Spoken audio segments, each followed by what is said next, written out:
Everybody, if you'd like to earn CE credit for attendance at this board meeting, please see Dixie Van Allen with her hand there in order to receive CE credits. You are required to stay for the entire duration of the board meeting. This is a public meeting of the Board of Chiropractic Examiners. The date is October 24th, 2019, and the time is 9:02 a.m. Location is Radisson Hotel, Oakland Airport, 8400 Ed's Avenue, Embarcadero Room, Ballroom, Oakland 94621. The board's paramount responsibility is to protect the health, welfare, and safety of the public through licensure, education, and enforcement in chiropractic care.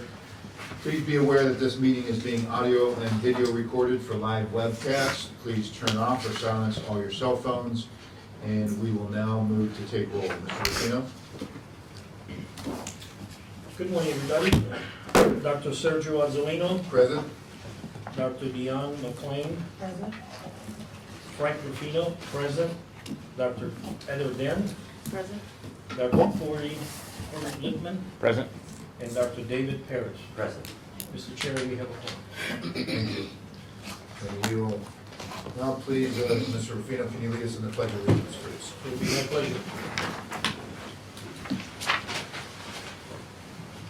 Please place your right hand over your heart and begin. I pledge allegiance To the flag of the United States of America and to the republic for which it stands, one nation, under God, indivisible, with liberty and justice for all. Thank you.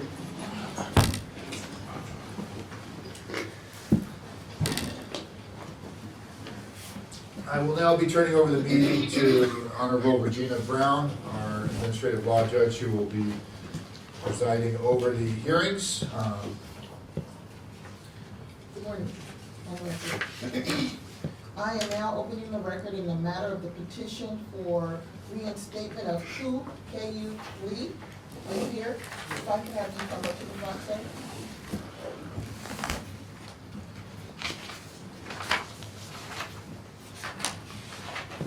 This is the board's case number AC 2013-976. This is OAH case number 2019100102. Today's date is October 24th, 2019. The location of hearing is the Radisson Hotel, Oakland Airport, 8400 Edes Avenue, Embarcadero Ballroom, Oakland, California.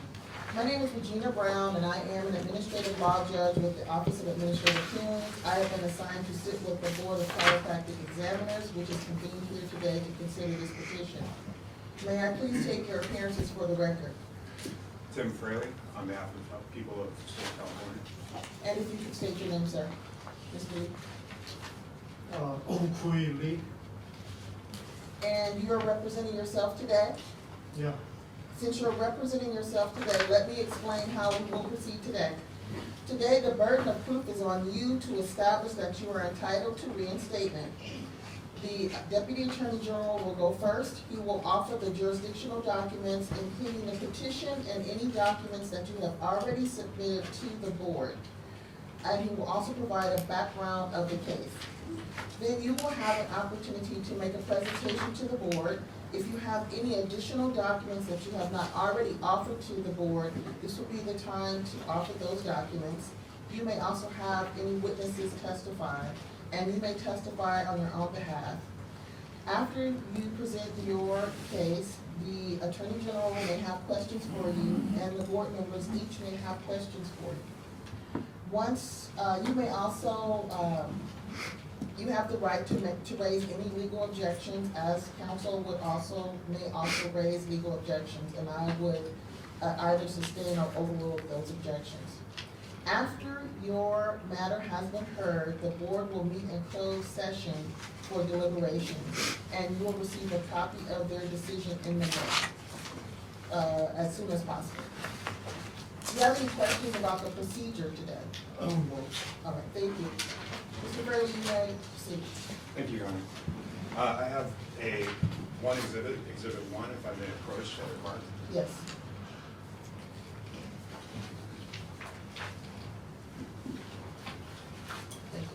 marking for identification as Exhibit 1.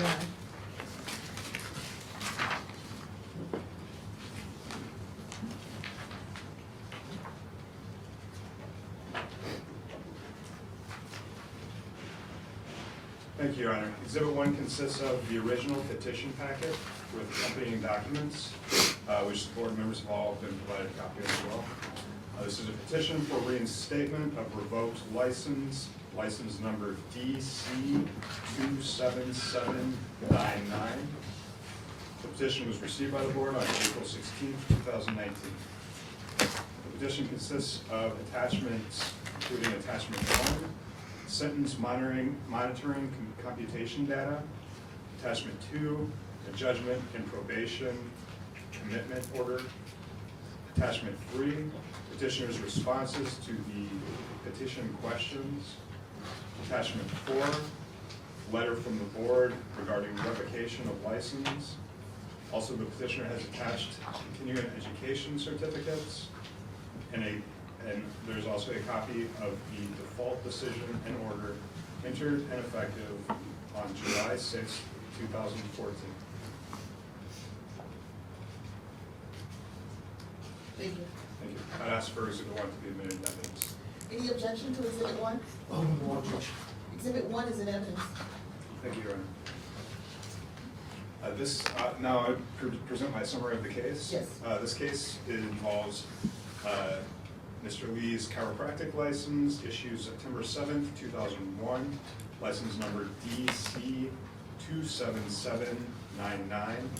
Petitioner's license was revoked on July 6th, 2014 by default decision. The revocation was based upon an accusation filed April 9th, 2014, alleging the following.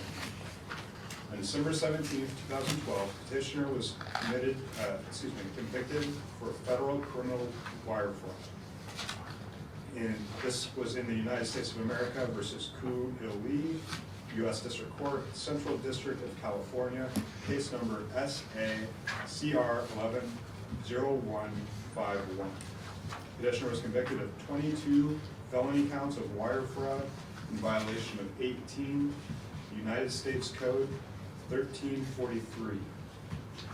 That conviction was confirmed on appeal by the Ninth Circuit Court of Appeals on March 18th, 2014, case number 12-50605. As a result of his conviction, petitioner was committed to federal prison for 7 years, 3 months, with supervised release for 3 years. Petitioner and his co-defendant were also ordered to pay restitution of $1,488,590 to the victims. The circumstances of the conviction, beginning in January 2006 through October 2008 in clinics in Orange and Los Angeles County, petitioner employed 5 licensed physical therapists and 1 occupational therapist who were licensed Medicare providers. Medicare would only reimburse for physical and or occupational therapy if the patient was referred by a physician. The therapist performed and the therapist performed a thorough evaluation of the patient using a physician's diagnosis as a starting point and wrote up a plan of care. Also, a supervising doctor would have to have reviewed and signed the plan of care. Medicare typically does not cover chiropractic or acupuncture services. The petitioner and co-defendant enticed elderly patients from the Korean communities to come to their clinics by offering free massages, acupuncture services, and meals.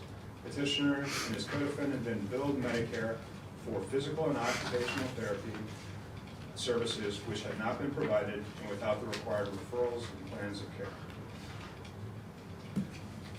Over this period of time, petitioner and his co-defendant induced Medicare to pay fraudulent claims in excess of approximately $1.7 million. The accusation alleged the following causes for discipline: conviction of a substantially related crime, conviction for acts involving moral turpitude, dishonesty, or corruption, knowingly fabricating fraudulent documents relating to the practice of the chiropractor. After the filing of the accusation, petitioner did not file a notice of defense, and so a default decision was prepared and entered. That decision found costs of investigation and enforcement of $672.50 as of May 16, 2014. Those costs continue to remain as stated. This concludes my presentation of the evidence and the case history. I'm prepared to proceed with questions at the appropriate time. Thank you. Mr. Lee, you may present your case to the board.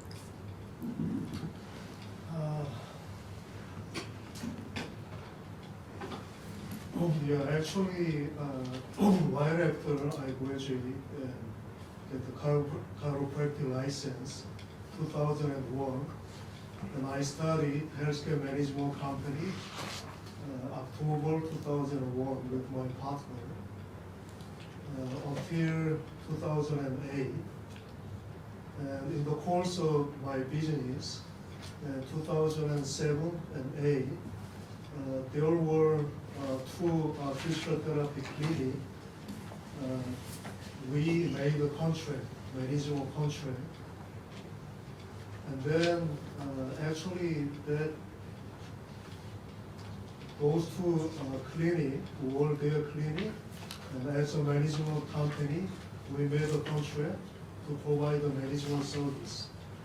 So actually, we provided, when they started the clinic, the location hunting, staffing, and credentialing, and also accounting. And then actually they are using billing company, also we are using billing company. But actually, our goal as a management company to help the doctor to set up their clinic. So at the time we contract with eye doctor, ENT, and also MD, and those clinics were one of our clients. And then because in the beginning, they want us to invest the working capital. So we just invest the working capital. And then in the auction, they could buy after 1 year when they, reach the break-even point. Okay, that was our goal, to help they begin their practice. And then if they want further management, and then we make another contract. That's actually what we did at the time. And then, actually, because we invested and provided all the equipment, because that's one of our job, to provide equipment. Because we usually buy for the doctor, they use the equipment at the cheap price. So actually, as a management company, that's what we have done. But actually, those two clinics was involved the healthcare firm, the physical therapy, because at the time in the clinic there were RPT and then PT assistant, and there the staff. Yeah, that's actually, they were involved the healthcare fraud with Medicare. But since we were the co-owner of the clinic because we invested, that's how we involved. So actually, when we were indicted, we didn't agree. So that's why we went to a trial. But actually, we were convicted. Yeah, that's what happened. So actually, right now, I don't want to review all of this again. So first of all, I want to say I'm really sorry to the board of the chiropractic and also the other chiropractors who work really hard to damage their reputation. And then also individually, I have been getting through really, really hard time because I was sentenced 2012, December 17, and then I was taken to the custody right away, and then I was sent to prison, the city and county and federal prison, and then I was released 2018, October 3rd, to the halfway house. And then April 8 this year, my sentence was end. Actually, my jail time was end, and probation started. So I just applied the application for the petition to reinstate. So I applied, and then I didn't receive anything, and I called, and one of the workers said I should finish all those continuing education, 120 units, so yeah, I finished it. Yeah, that's what has happened so far. So to some point, I still didn't agree, but the prosecutor, the prosecutor, but actually I agree and I accepted there were many my negligence, because as a management company, I should watch our client whether they were managing the clinic legally or not legally. But actually at the time I was really busy managing all those clinics, so that was my fault and mistake, not to watch these people. So I'm really sorry. And then for those 6 years, I really regret and I repented a lot. Why I started those management company?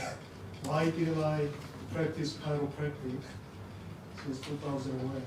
Because so far I haven't practiced chiropractic since I got licensed 2001. So now actually, if you give me another opportunity, I really want to start. Thank you. So you will receive questions from the Deputy Attorney General, but I want to swear you in before you answer those questions. If you could raise your right hand. Do you solemnly swear or affirm under penalty of perjury that the evidence that you shall give in this matter will be the truth, the whole truth, and nothing but the truth? Yes. All right. You may proceed with cross-examination. Thank you, Your Honor. Mr. Lee, one of the primary functions of the hearing today is to discuss rehabilitation from the conduct or behavior that you support by and is to assess honesty, integrity, character, other aspects of which are related to the duties of being a licensed chiropractor. So we're not here to relitigate the past, conviction. We're just looking to assess your current fitness for practice and qualification to the state license. You noted in your petition that you took schoolwork, or you did some classwork while you were in prison. Would you mind describing that? Oh, you mean while I was incarcerated? Okay, so my incarceration started 2004 December, and then when I was transferred to the federal prison, there was a program for the theology. I'm sorry, I didn't hear that. Program for? Yeah, program, there was a college. Actually, the college was outside of the prison, but actually they allow us to study in the prison. So I took the bachelor degree of Christian ministry. So I started 2013 and I finished it 2015. And then one of the chaplains there just asked me to continue. So I took the master degree of Christian counseling. So I finished it 2018, only 18. Then the chaplain just recommended to have an ordination for the pastor. So I got the ordination, so 2018, October. So I got also a license of the chaplain, 2018, October. So now I'm working just voluntarily.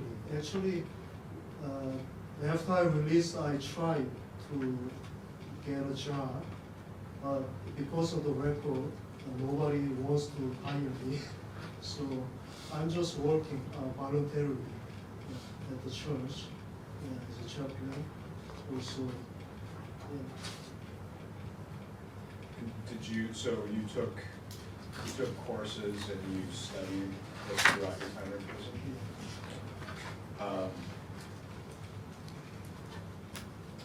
And you said you're working voluntarily right now. Is this something you anticipate you would keep doing in the future?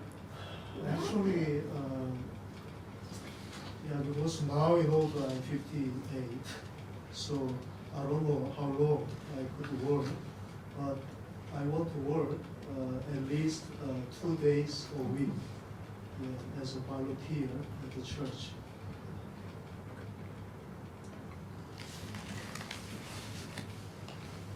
And as part of your sentence, you're currently under probation.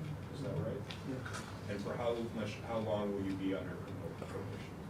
Probation is 3 years. It started April 9 this year, and it will end 2022, April 9.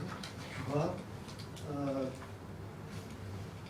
there will be an option if they like, they will finish like 1.5 years, but I'm not sure they will do that or not. It depends on the case. Depends on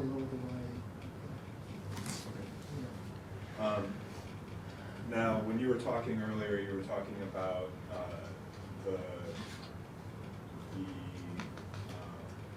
the actions that led to your conviction, you hiring, I think, as you said, a management company.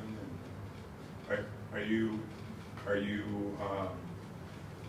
you saying that you were not responsible for the Medicare fraud? Oh no, I am responsible. Because I said negligence. Because as a management company, we have to watch our client, and then even though that's their job to practice, and management is our job, because we were involved in non-practical jobs, and they were involved in practical job. So that was the contract. But even though we had that kind of contract, actually I think I had the responsibility to watch how they the operating, and then but I didn't do that. Actually, as soon as I studied, I didn't care about the clinic, because all the jobs were were conducted by my employee and my staff, and then I just were really busy to buying equipment and location hunting to the other doctor, just meet the future client. So it was my fault. So I really acknowledge that it was my fault. And I really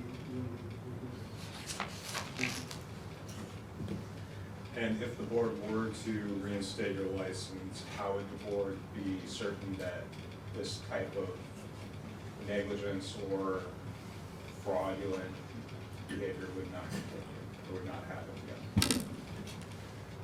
That's the only thing that I just want to practice. And that's what I had regret for 7 years. I had been in prison. So I just decided over and over I will do this kind of business again. I want to do the chiropractic and just work at the church, that's it. No further questions. Think we may have questions from the board members, Dr. Pass? I have a question. Can you clarify for me, in your testimony, are you saying that you're admitting to the guilt of a lack of oversight that led to your conviction? Or are you admitting that you knowingly and fraudulently fabricated medical records as noted in the conviction? Actually, in the trial, actually, that's the, my partner and I, we didn't agree with the point. But anyway, we were convicted by the jury. Yeah, but at this point, yeah, so what should I say?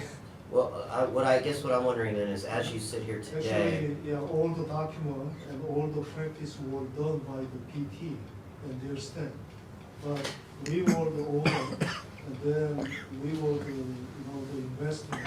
So actually, the prosecutor just regard us as a main person who actually orchestrated and fabricated all the things.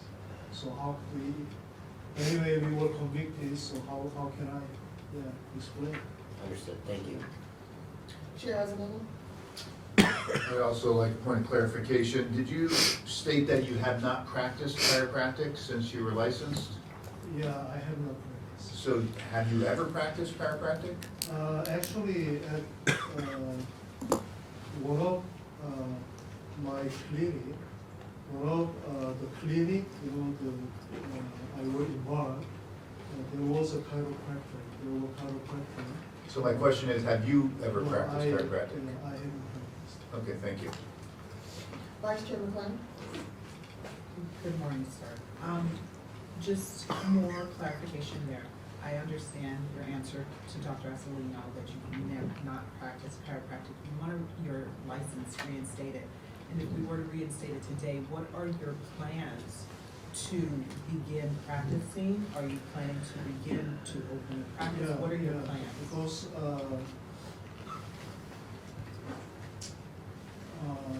in Moreno Valley, for the last 7 years, my wife is acupuncturist. She has a clinic, a small clinic. So she want me to work with. Yeah. So I want to practice chiropractic at the clinic as a part-time. So that being said, looking at some of the continuing ed that you have completed, maybe I missed it, but I don't see any technique classes or courses. What are your plans as far as getting up to speed in that area? So when you see the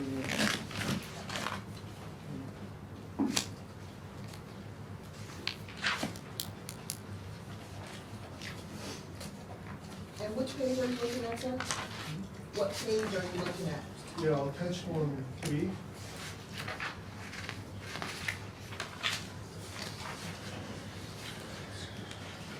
So while I was studying, Did you say page 3?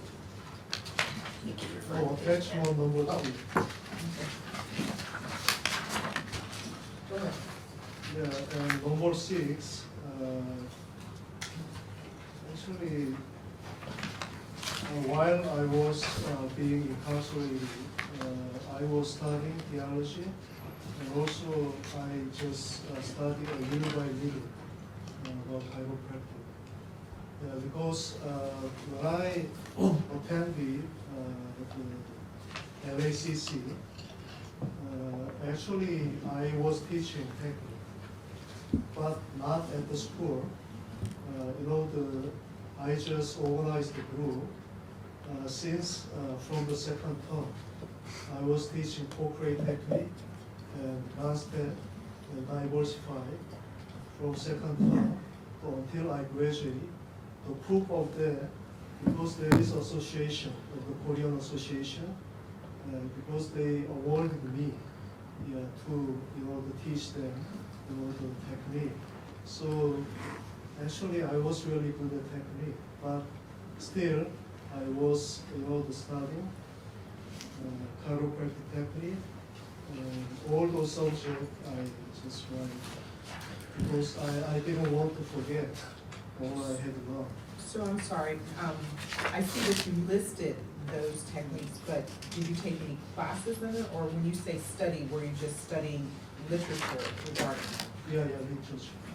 Okay, I have nothing further. Technique and just physical exam and orthopedic test. I just read about the X-ray and postural analysis, and just physiotherapy. Especially, I'm really interested in the technique and postural analysis. And when I opened the clinic, Can you speak up for our court reporter? Can you speak up a bit? There's a air conditioning overhead, so Oh, speak okay. up, sir. Thank you. because I'm really, my voice is okay. I am really interested in technique and postural analysis. So when I start my practice again, this I want to focus straight because I want to analyze the posture first, and with the tools and X-ray, and then adjustment. And I want to give some, the exercise plan or those kind of practice. I want to do that. Mr. Rufino? Thank you, Your Honor. Good morning, Mr. Lee.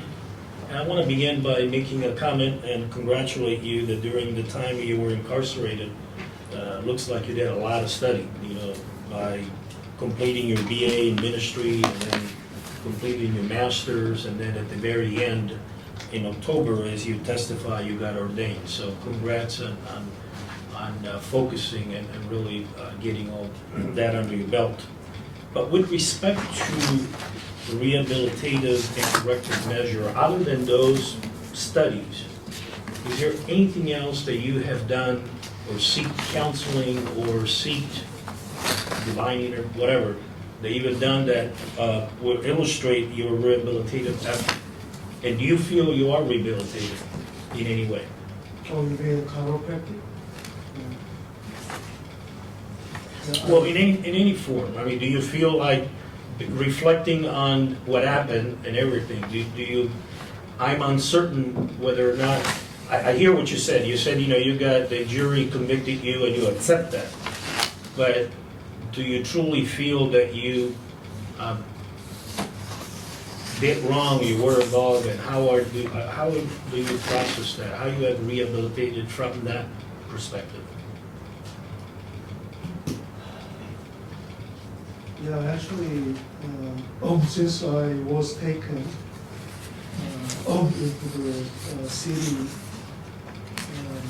jail from the court, they didn't allow self-surrender. So, from the time, I just had to recall not only my business, all the things in my past. And then, step by step, for 6 years, I just recall, I repented, and then I just determined, I decided to do this again and do it again. That's my, that was my course. Okay, one additional question real quick, Mr. Lee. I know that you owe $672.50 to the board. Regardless whether or not you get reinstated, are you planning on paying this back or start a payment program anytime soon? Oh, I couldn't follow you. What? Regarding your $672 that you owe to the board? Oh, $670? Yes, are you? Do I? Are you do I owe planning- something? I didn't know what I owe to the board. So do I owe something? The board never communicated to you that you owe past the enforcement cost of $672, you never got notification? Actually, I haven't got any notification. Okay, all right. Yeah, because. Fair enough. Yeah, when I applied the application petition, then they just request me pay the reinstate fee, 300 something. Yeah, so I pay.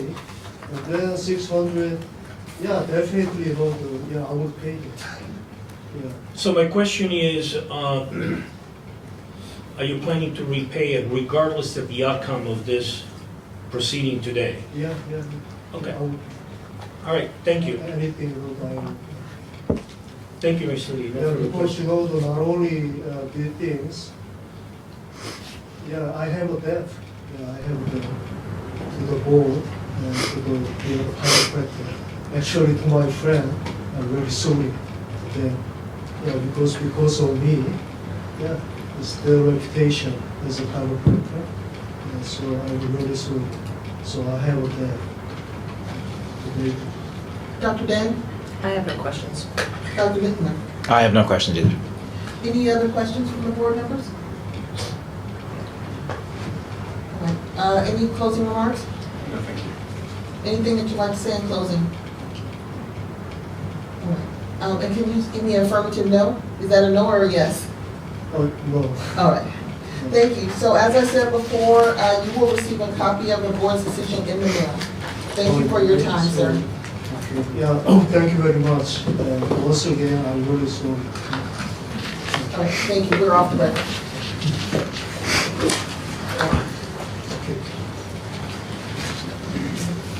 Is Dr. Scott here? Oh, if you can come up, Dr.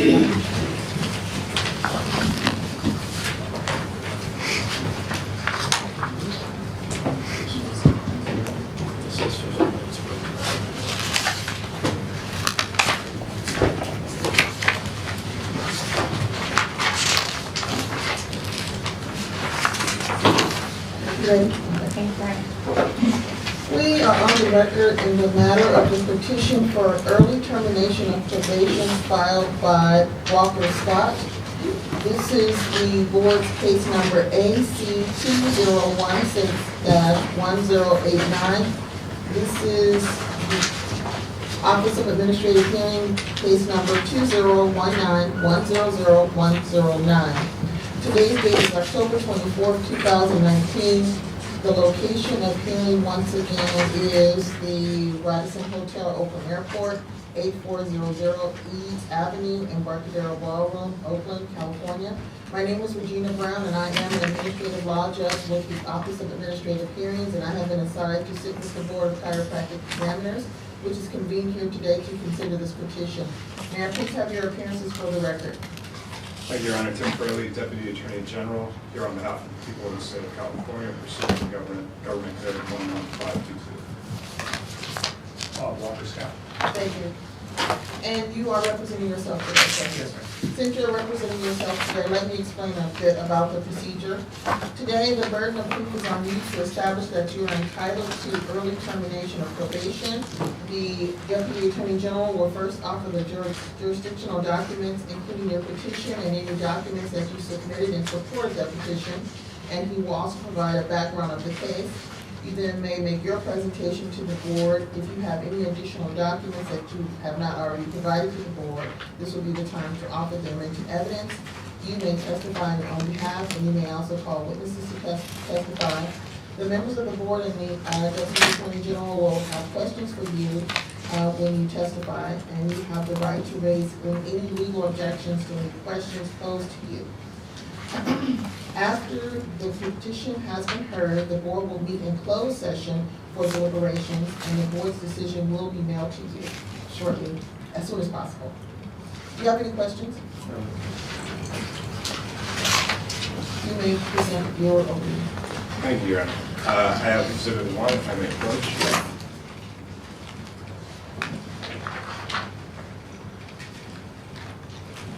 Thank you. Marking for identification as Exhibit 1.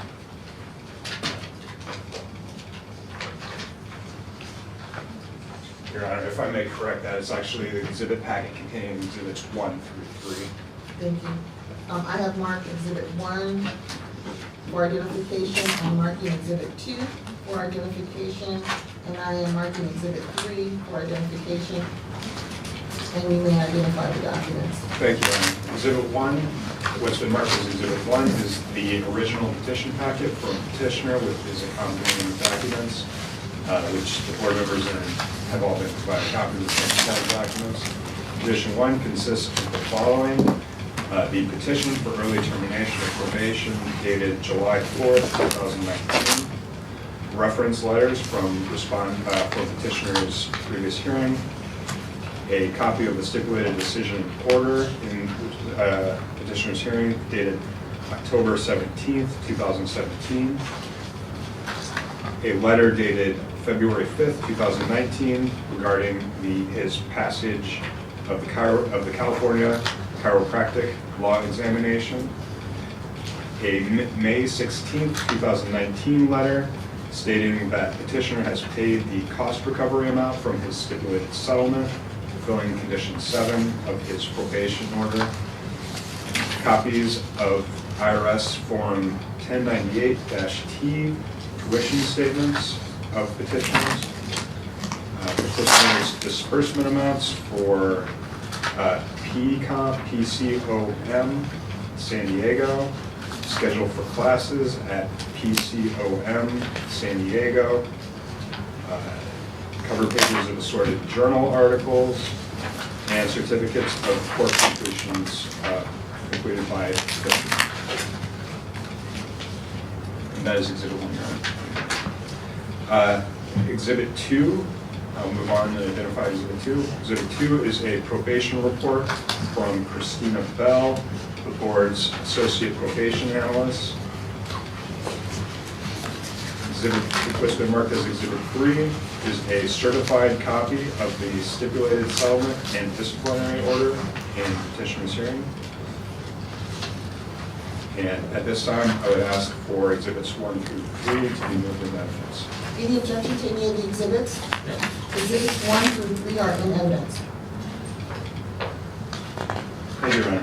This time, I'd like to start my summary of the case. Yes. This case involves Mr. Scott's chiropractic license issued February 11th, 2011. This is license number 31910. Petitioner's license was revoked on November 16th, 2017 by a stipulated settlement. However, that revocation was stayed and the petitioner was placed on probation for 5 years with standard and certain optional terms of probation. In addition, petitioner's license was suspended for 30 days. The probation was based upon an accusation which was filed on October 11th, 2016, alleging that petitioner engaged in unprofessional conduct by 1. Performing acupuncture 2015 through 2014 and advertising acupuncture services while not licensed as an acupuncturist in California.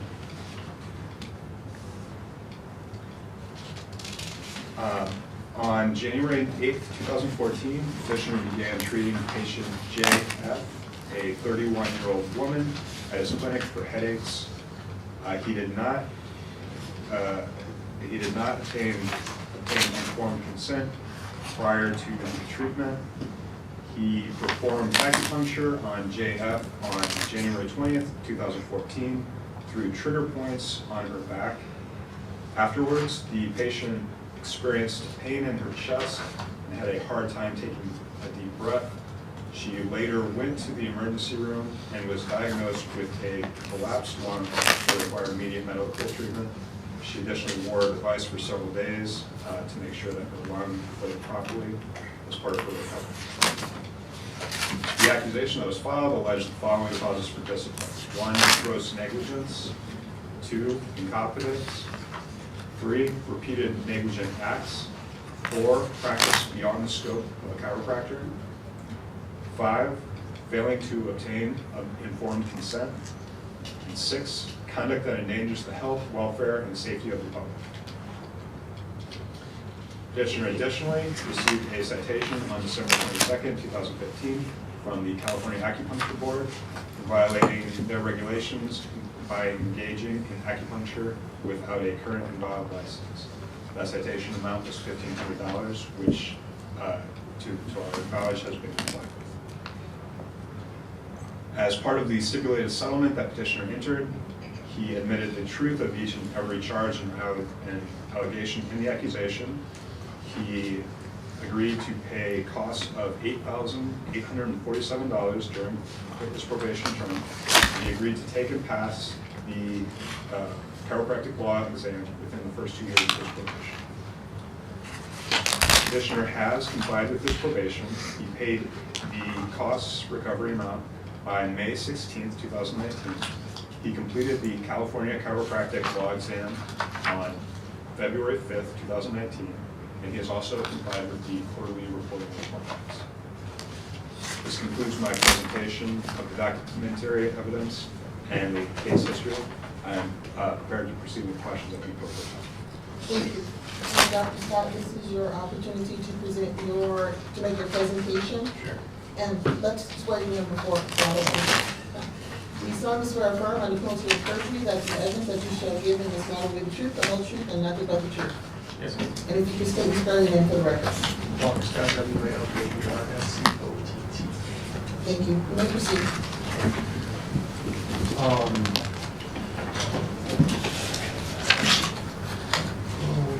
Or do I pass these out? You have additional documents that you Yeah, want to yeah. offer?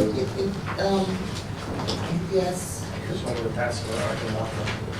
Yeah. Yes. Oh, hold on. Thank you.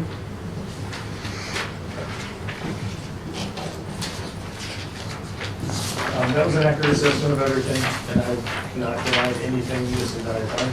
I've owned up to it.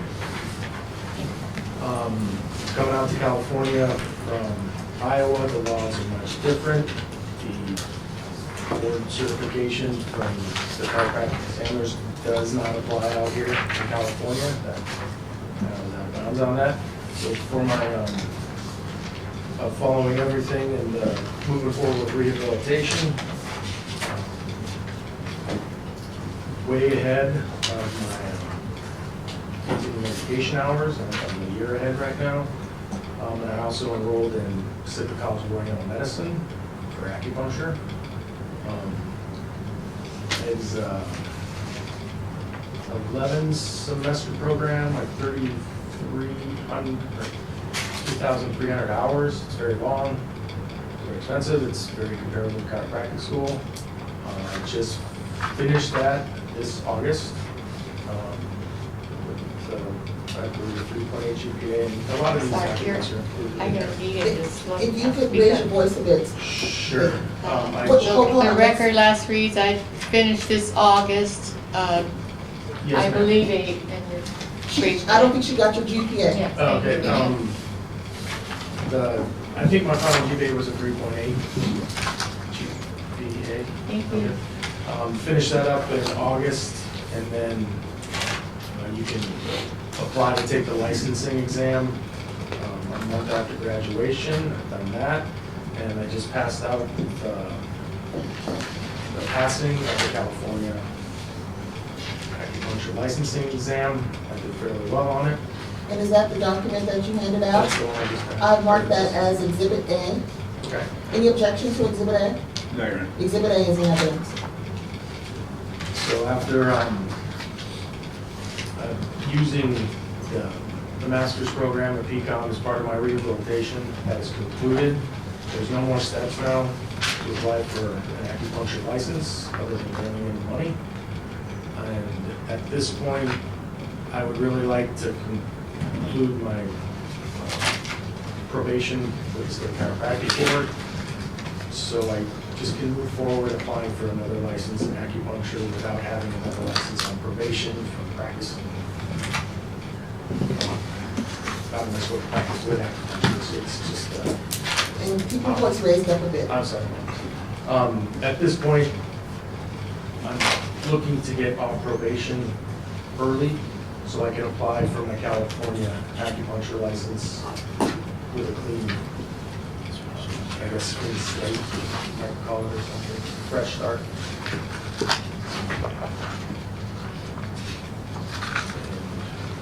Okay, That's where we're at. cross-examination? Thank you, Your Honor. Mr. Scott, as I told Mr. Lee, the main purpose of this hearing is to assess your rehabilitation and your current fitness, also whether or not your probation term, which you agreed to originally, should be reduced, not to relitigate the previous, the terms of the accusation or anything like that. However, I do have, well, first I'd like to just ask you a little bit more about the Pacific College of Oriental Medicine. So you passed the acupuncture exam for the licensure, and you enrolled in the Pacific College to learn to get the certification. Yes, sir. What was the reasoning for going to the acupuncture college? Like I said previously, being from the Midwest, the laws are different there, and they have the National Chiropractic Acupuncture Board, and you can use that to practice acupuncture. You cannot use that here. Here in California, you have to go to one of their approved schools. Econ is one of them in San Diego. I think there's a couple more in the state, I'm not sure the names though. You have to go through a certain amount of hours. I believe it's 33 hours. You have to do one. And you have to graduate. And if you could keep your voice up and project towards the Yeah, board members so they yeah. can hear your answers. It's right here. No, So, that's why I enrolled in that.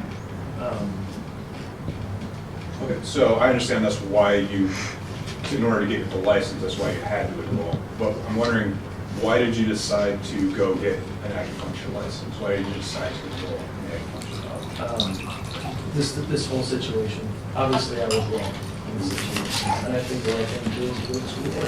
If that's what you want to do, then go to school. You do what it takes to do it. Do you want to practice acupuncture? Yes. Okay.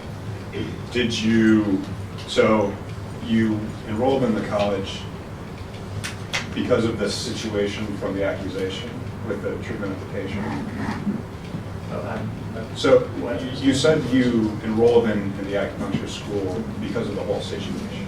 Yeah, well, once I found out that that's what the law says, that's what I did. I also brought an acupuncturist on board the office too. I don't know if I'm wrong. Earlier, it is in Civic 1. But I think acupuncture is great practice, and so I chose space with that. So your plan is for both of you to practice acupuncture? Okay. Now, you said that you came from the Midwest and the laws are different. When did you move out to college?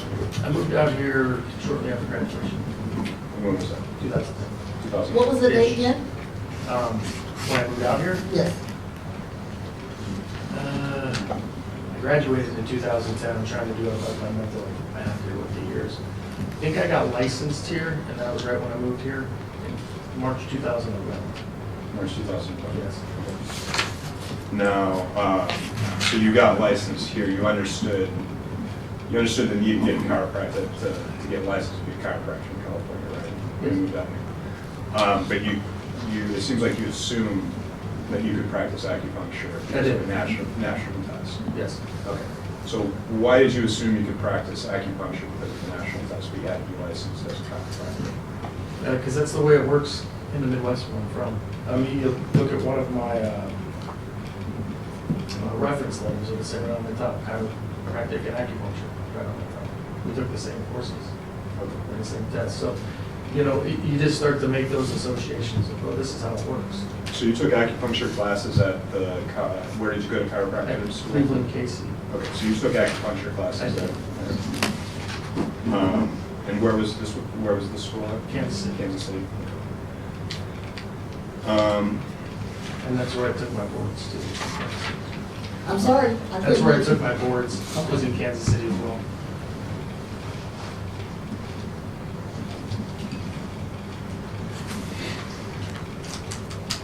Okay. Now, obviously, upon reflection, would you agree that it was wrong to think that you could practice acupuncture Yes. without the appropriate license? Of course. And what did you learn from the experience of the accusation? Finding out that you could not practice acupuncture? Well, obviously, you feel pretty awful, you feel pretty, stupid. You definitely wish you would have looked through things a lot more complete and not just made just generalized assumptions. So, there's a whole lot of, it's a very life-changing. And how would you approach any, what I'm wondering is, how would you approach any kind of new practices, or if you decided to engage in anything else that you weren't sure if it required a license or not? I would call the attorney, or call the state first, and ask that. If they didn't have an answer, I would contact somebody with legal knowledge. That is definitely something that you don't really get a lot of coming out of school, legal knowledge and stuff like that. Legal with the experts, I guess is what. And we can't hear you. I'm sorry, ma'am. When it comes to legal questions, legal with the experts is where I'm at with that. Assume not to contact the board, contact an attorney. Legal with the experts. Don't just make assumptions. And now do you, so going back to the actual underlying incident from the accusation, do you accept responsibility for the injury to the patient? I did the day incident, of course. I've never argued against that.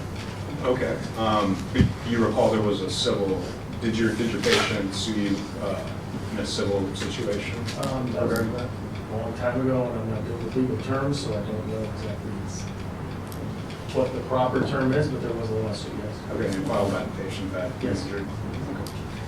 Okay. Did you accept responsibility immediately for that? I accepted responsibility and practice insurance settlement. Okay. When you were first contacted by the board's investigator regarding the incident, did you accept responsibility when confronted with the injury at that time? Although that was a weird instance because I just had got a lawyer, and when she initially came in, she acted like a patient.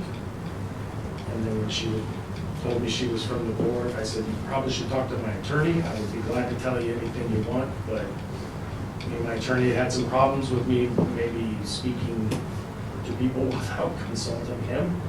So. But you did talk to her? Yeah, eventually, I did talk to her that day, and then eventually, when the case was settled, we talked to her now. Yeah, so the second time you talked to her? Yes.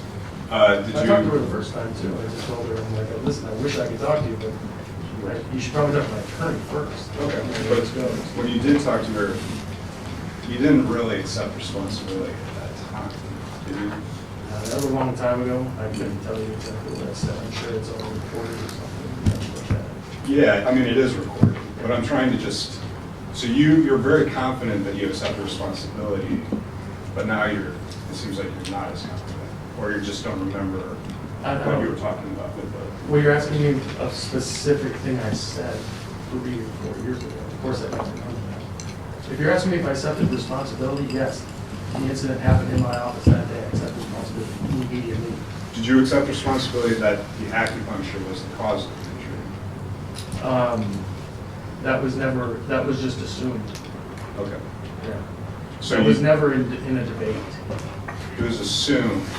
Was there a contrary explanation Between her. between the acupuncture versus some other cause, or even your fault? I think I told her that I'm like, this was never even like looked at. I'm sorry. It was never looked at. This is a long time ago, but that was something that did bother me. What was never Throughout looked the at? case. Sorry. The case was never looked at, like, the cause is this, it was just, this was it, and that was done, and I said, okay, we'll go with that.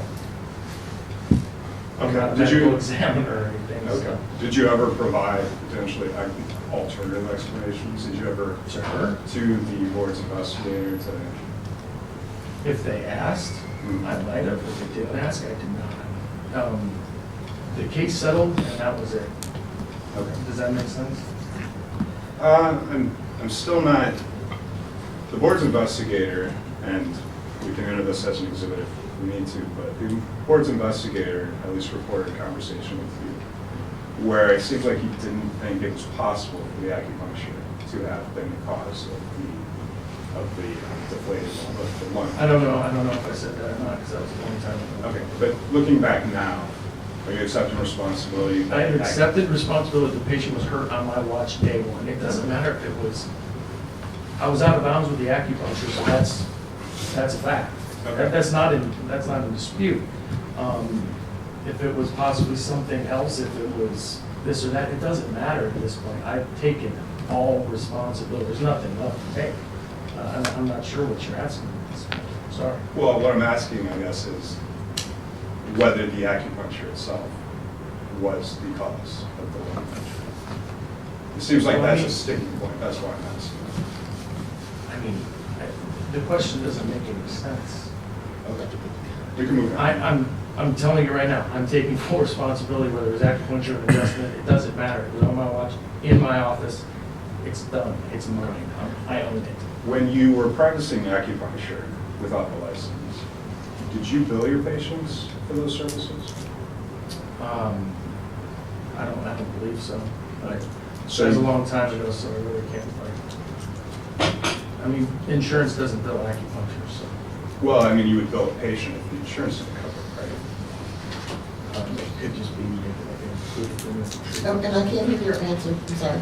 I honestly don't remember exactly how it really went down like 7 years ago. So so you don't recall telling the board investigator that you didn't bill a patient for the acupuncture? If I told her something, I would go with what I told her 3 years ago when it was recorded, and not me now trying to recall Okay. an answer. I don't remember what I said.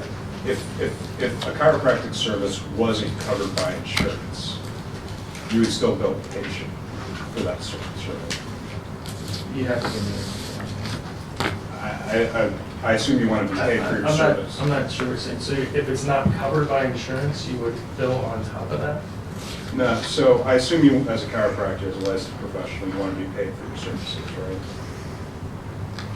Yeah. Okay, so if you perform a service and the patient's insurance would not cover them for whatever reason, either it was never billed to insurance or it wasn't covered under the insurance, but you would still want to be paid for it, correct?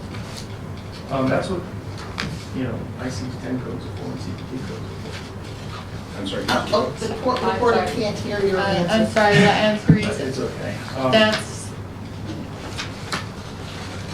That's what billing codes are for. And I can't remember if I used, obviously a chiropractor can't bill acupuncture in the state of California. Going forward, that's what we're here for, because I'd like to apply for a license to bill codes for acupuncture. What I'm getting at, and I'll make this as clear as possible, you would bill for your chiropractic services, but you didn't bill for your acupuncture services. You would either throw it in as part of the care, or for whatever reason, you separated those two in your previous, when you were not licensed. You'd have to look at her, I sat down and that's the care we talked about this, you'd have to reflect on this. It sounds like that's a possibility. Because I cannot recall what I said. Would you agree that it seems like you treated them differently while you were unlicensed? I'm not sure. It seems like, if you bill for one area of practice where you're licensed, you don't bill for another area of practice where you're not licensed, that you're treating those areas differently. Would you agree with that? I still don't understand what you're saying. What do you mean by treating it differently? Counsel, hold on, counsel, would it help to just offer the investigative report if that's? Sure. Well, I don't think, Your Honor, I don't think the petitioner is denying, but I can offer the investigative report as an exhibit. This contains the impressions and interview with petitioner back at the time. And did you have any other questions for the witness at this time, after that? A few, Your Honor. Would you like me to proceed with those Yes. first?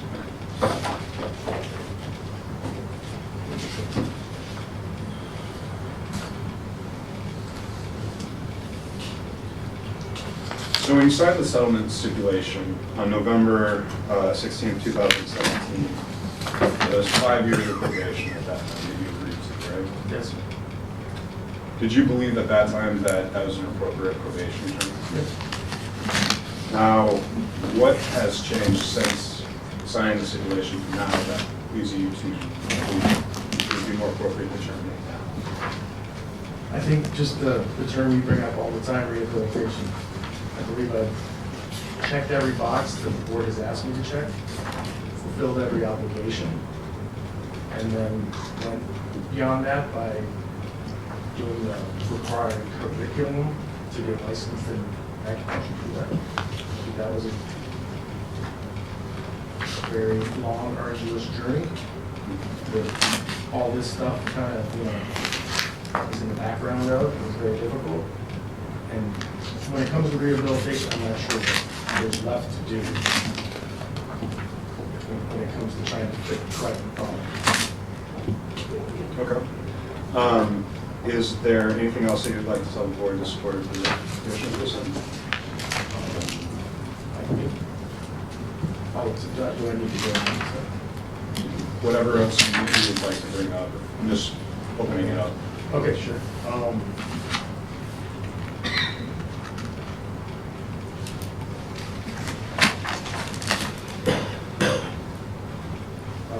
As in regards to the different rehabilitation stuff, like I said, I think I've covered it all fairly well in depth. In Exhibit 1, I believe it goes through, goes point by point, how all those tasks have been fulfilled. Following that, there's quite a few reference letters, former teammates, former Marines that I've served with, patients, just various people. I'm not going to read through those, obviously, but I hope you guys do. And I think that's all. I don't know if there's anything else to talk about. So we may have questions from the board members. Dr. Harris? I have a few. Sure. Good morning. Mr. Scott. First of all, thank you for your service. Second, congratulations on passing the licensing exam. Thank you. And I'd like to clarify something first. Sure. So I want to understand better. Are you saying that you had knowledge that yes, you should not have been practicing acupuncture in the state of California under your chiropractic license? Or are you saying that you were unaware or you had a lack of full awareness of the rules and regulations and the Practice Act under which you were practicing? The first time I really had a crystal clear understanding was at a seminar, was where it comes down, where the law stipulates you can't penetrate the body. So That was where I was like, and this was after the fact, this was like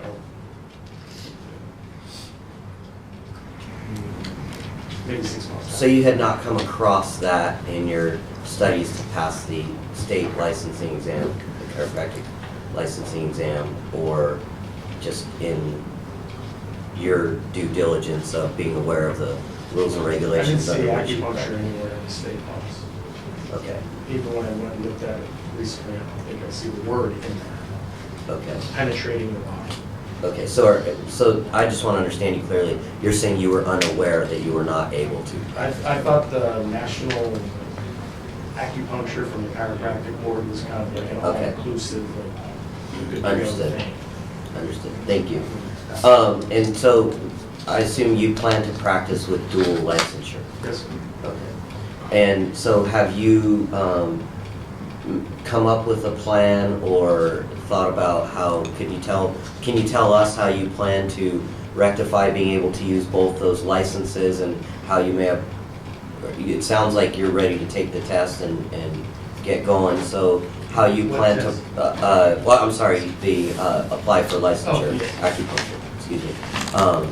So can you give me an idea of how you've made yourself more aware of the rules and regulations of both licenses and how those would interact in an office and in all aspects of care?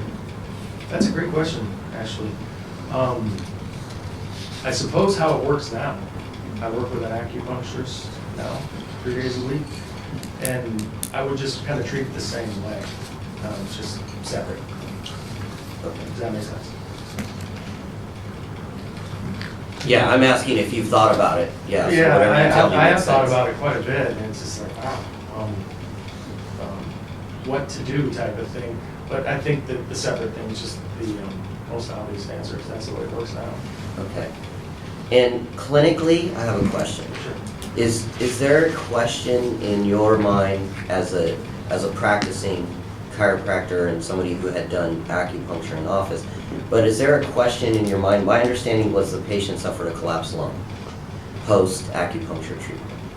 And so is there a question? I was hearing that maybe there was a question in your mind that may not have been caused by the acupuncture. Everybody likes to keep bringing this up, and I can only take responsibility of this so many times. But that being said, just as I was studying for this very test, it say it right in the books that, and it's actually in the test. There's multiple questions in the licensing exam about this. Every which way they can ask that question about pneumothorax. Right. It's hit very, very hard in the world of acupuncture, and it can happen right there. Symptoms can show up hours and hours later, and the answers to all those questions is you tell the patient to go to the emergency room. That's exactly how I handled that situation. So when the questions keep arising, like what caused what, I'm like, I don't know. When somebody says they're having trouble breathing, you tell them to go to the ER. That's so it's not my position to make it a determination of how somebody was injured. They're injured, go to the ER. If it happened in my office, and yes, it did. I take responsibility. It doesn't matter if it was A, B, or C. Does that make sense? Thank you. Yeah. And finally, I read all of your reference letters. There were lots of great reference letters with people who speak very highly of you. But one thing I noticed was that there was, I think, only one that made a reference to the fact that the letter was in regards to some sort of issue or accusation or, and a lot of them weren't dated also too, so it's hard to tell when those may or may not have been written or what they were used for. Sure. So I'm wondering if all of those people were made aware of the fact that they were writing a letter that was going to be used for this hearing today. In other Yeah, words, what it was actually, and why they didn't mention it, and like the vast majority of them did not mention it. That seemed a Yeah. little odd to me. I wasn't the one who sent out for, I was the one who sent out for those, but it was a general letter from my attorney.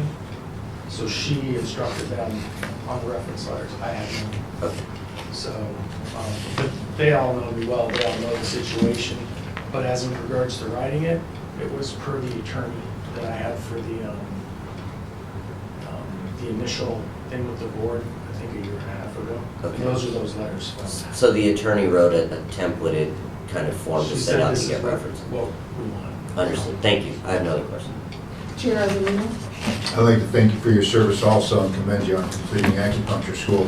And similar to Dr. Parrish's question, I'm still not clear. I understand the confusion of not knowing if the different scopes of practice in various states, but are you telling me that you really had no idea that we cannot penetrate the skin in California upon moving to California?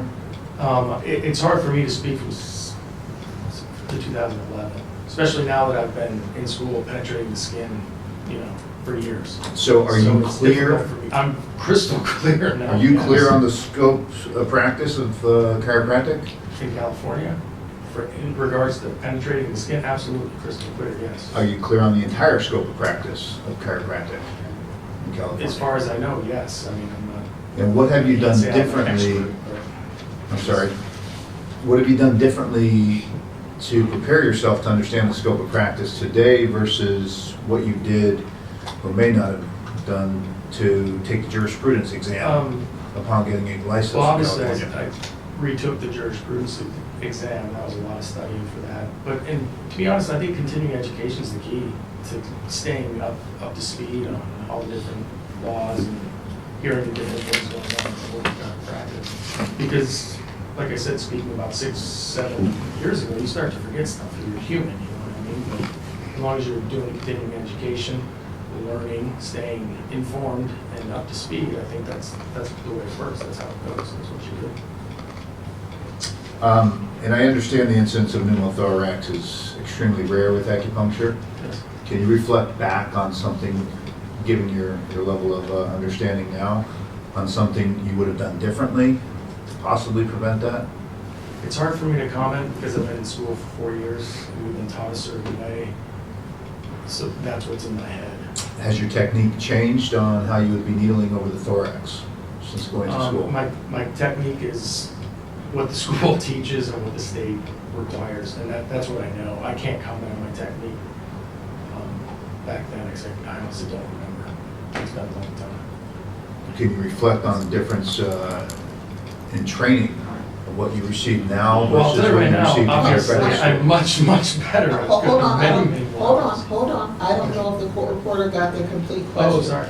The record reads overlapping speakers, Your Honor. Okay, if you could state your question, please. Can you reflect on the different level of training, not the hours, but more so the technique on how you were trained to needle the thorax now compared to how you were trained previously?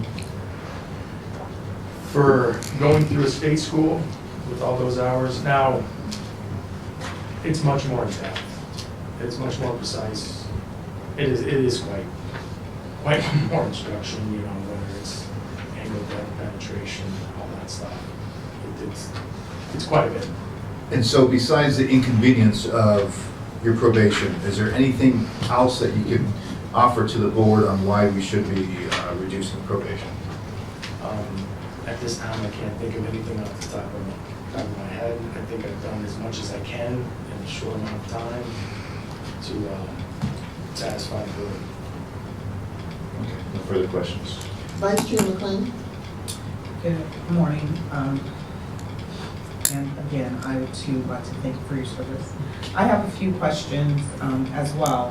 I understand currently you have an acupuncturist in your office, Yes, sir. but am I correct in what you're implying that you plan to be licensed as an acupuncture and practice as well?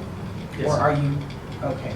So your plan is to utilize both your acupuncture license when received as well as chiropractic, is that correct? Yes. And in that capacity, do you currently accept insurance at your office? I do. It's all cash. Do you have any plans to accept insurance regarding acupuncture? I hadn't thought about it yet because I'm not to that step yet. And, But I'm not sure. and regarding billing for services, even as a cash patient or handling services, if you are practicing both as a chiropractor and an acupuncturist, how do you plan on separating those treatment protocols in your office? And they would just be 100% different. Is that So when you say 100% how I different, refer patients or recommend patients to go to the acupuncturist there at the office? It would be completely separate days type of thing. okay, so what about if a patient was seeing you yourself, Yeah. practicing as an acupuncturist and a chiropractor? Yes. How would you handle that? I would reschedule them for an acupuncture visit. Does that make sense? Absolutely, thank you. That's all I have. Excuse me. Mr. Rufino? Thank you, Your Honor. No questions at this time. Dr. Dang? Hi, Dr. Scott. I have a couple questions. Sure. I want to just clarify some of the testimony about when they were talking about billing for the acupuncture patients before you were licensed. Sure. So it's, if I understand correctly, it was your testimony that you don't remember how you billed the patients that you did acupuncture on before you were before your disciplinary, before you stopped doing acupuncture. Yeah. So you don't remember how you were billing them for those services, whether you were billing them or not? It was a long time ago.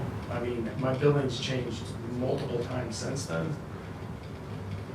So, I mean, it's really hard for me to give you a solid answer on any of that stuff from 7 years ago. This was in 2017, correct?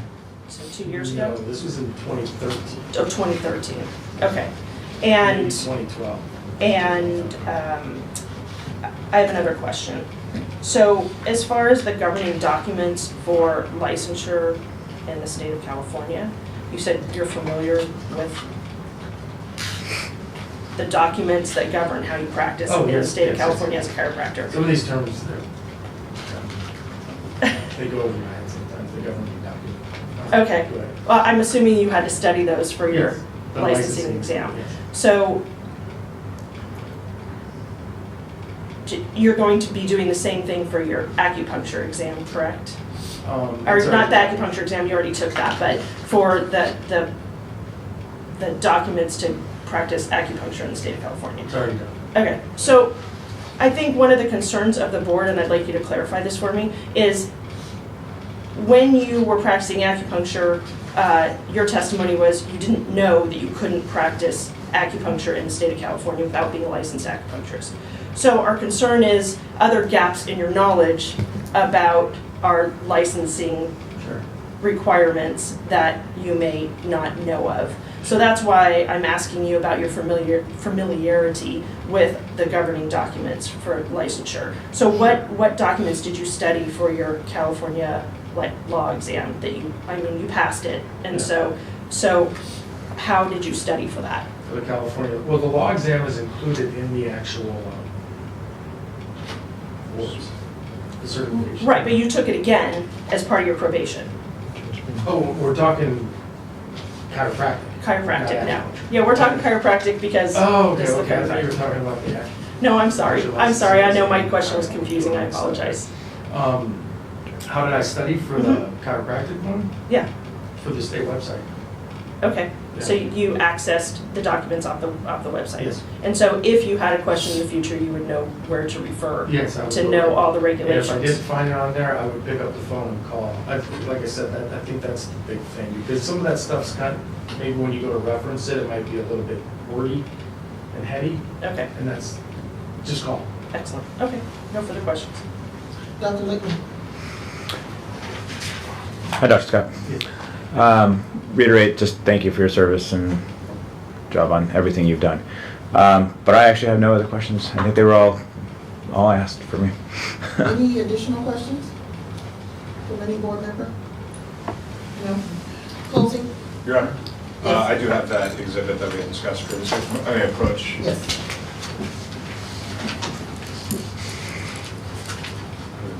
I just have one, Your Honor. Mark for identification as Exhibit 4, the investigative report. And the record would reflect I gave a second copy to petitioner. Thank you. Before we go into closing remarks, let me make sure, do any of the board members want to review Exhibit 4 prior to adjourning today? I would like to. Okay, let's go off the record briefly. Let's start back at, let's start back at 15 minutes, let's start back at 10:45. Your Honor, I really apologize. It's fairly lengthy. I can direct the board's attention to a particular page in line if that would be helpful. Yes, Would we want to go back on the record for this? yeah, let's go back on the record for that. Your Honor, if I could direct in what's been marked as Exhibit 4, direct the board's attention to what's date stamped as BCE 62, page 4 of 15. And on that, in that exhibit, lines 155 through 157. And I can read them aloud Yes, for the record. yes. In response to a question, this context in response to a question from the investigator regarding acupuncture on patients, the investigator stated, I asked Scott how much he charged for acupuncture, and he said, I didn't. I did it out of the kindness of my heart. There you go. Let's go off the record. We will reconvene at 10:45.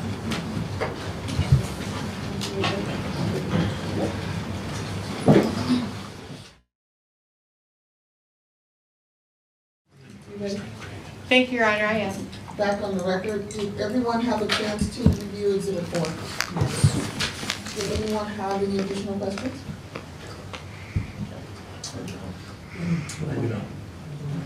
Your Honor, I just asked that Exhibit 4 be moved into evidence. Any objection to Exhibit 4? What's exhibit, is this exhibit for? Yeah, the And which- investigative report, Part of it. the entire thing. Okay, but which part were you? That was base stamp number BCE 62.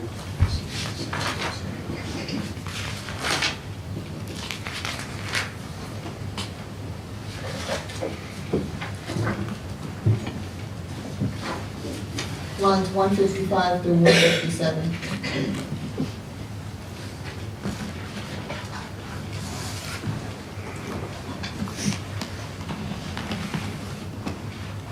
Okay. That's fine. Is there any questions about this? This was like a couple of years ago, so if you got any questions? None of the board has questions for you on that. Any objection to Exhibit 4? Any objection towards To this? this document? Well, I'd like to be able to look at it a little bit first, but I guess I didn't live it. Well, we had the break to give you the chance to look at it, and so I hope you did look at it during the break. If not, I can look at it. It's old, and you know, and I'm here now. So, like that last statement you said, something about it kindness of my heart. Wish I could go back and be like, we're being so kind. You know, things change. That was a very nice thing to possibly do. That was a very stupid thing to do.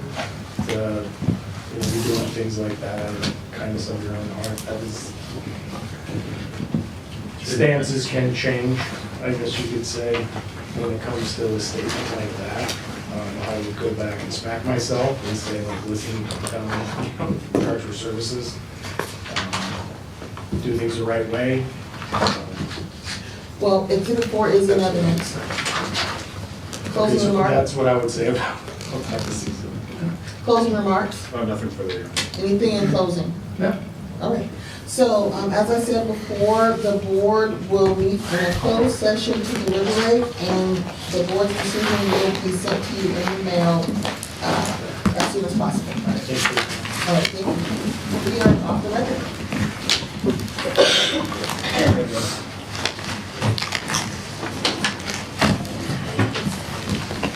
So I turn it back to the chair.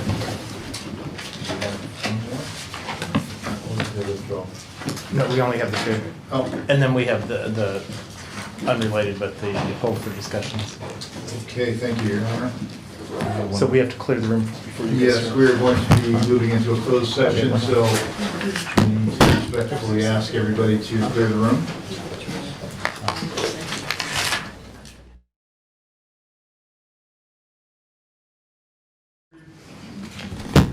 At 1:09 PM. We had a closed session, deliberated the decision from this morning and discussed a couple of matters, and so we're going to move on with our regular scheduled agendized items. I'm sorry, we'll start with Chair's Report number 7. I'd first like to just take a moment and recognize the passing of Dr. Franco Colombo, who we unfortunately lost in August. Dr. Colombo served our profession extremely well for somewhat over 30 years and did wonders for opening up the world's eyes to chiropractic, given his celebrity status in the health and fitness world. He was appointed to the state board by Governor Schwarzenegger and served for 8 years, served as chair also for several years. And he had a heart attack in Sardinia, I believe it was August 2018. So we just want to take a moment and recognize him for that. He will be deeply missed. Several of us had the opportunity to work with him here, and he was a joy to work with. I know Mr. Rufino would like to share a couple words about that later. Moving on, one of the things I'm very excited about is our staff has been working very diligently to automate most of our procedures and processes, and they were able to roll out the first phase, which is online renewals for licensing. So that is huge. You no longer need to mail in your checks. You can do all of that online. And when do we expect the next steps to be rolled out? We should be rolling out some more automated processes spring of 2020, and so we're as we're able to, because we're currently in the process of doing what they call the project approval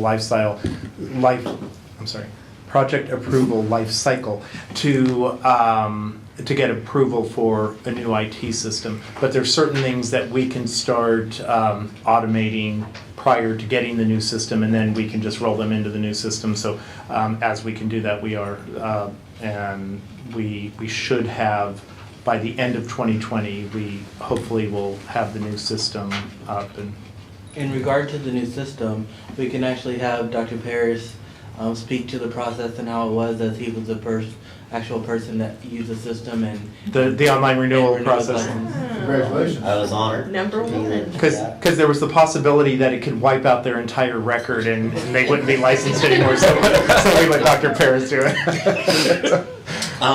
It's very direct. It's very easy to follow, very simple, and it prints you out a receipt for your payment and a receipt that you renewed your license, which I think is really helpful. And so it's very clear, easy, simple, and it's kudos to the staff and everybody involved. It worked really well seamlessly. So I think it's a huge benefit to the licensees in the state. Absolutely. Yeah. And thank you to staff once again. That's great and very necessary.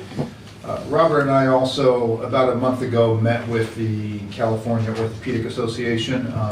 Don Benton from CCA joined us for part of the meeting also. They had reached out to us. They had some concerns regarding stem cells and regarding advertising among some chiropractic clinics and whatnot. And so we had a very, very positive meeting.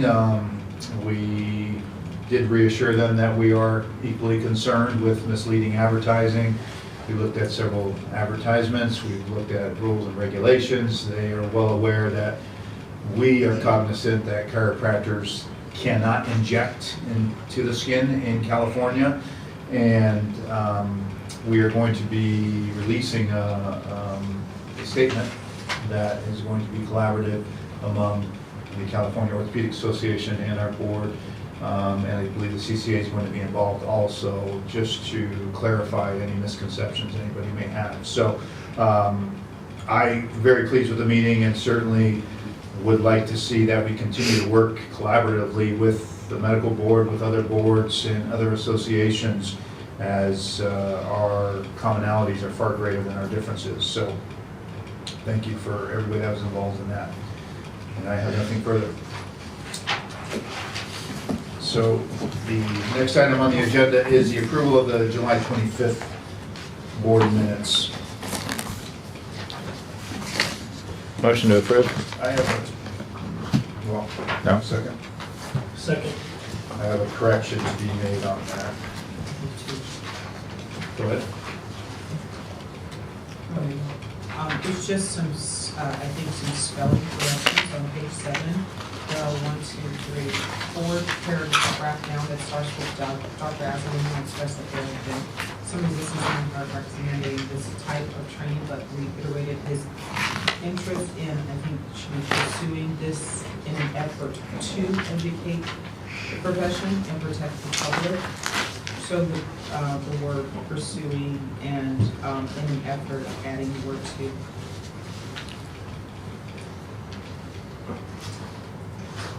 And you have anything else? Page 2, under chair's report, there's a statement there that, once again, we were speaking about injections. And the last statement says, Dr. Aslina wished to remind the profession that chiropractors are unable to practice injections. I would change that to say are not able to administer injections, because certainly you may have somebody in your practice that is administering injections that are able to do by law. So I would suggest changing unable to practice to are not able to administer.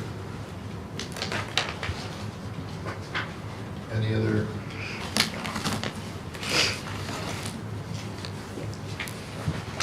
Anything else? Okay, discussion? Public comment? Call for the vote? Dr. Rozzolino, Yes? Dr. McLean, Yes. Frank Ruffino, yes. Dr. Dan, Abstain. Dr. Lichtman, Yes. and Dr. Paris. Yes. Motion carries.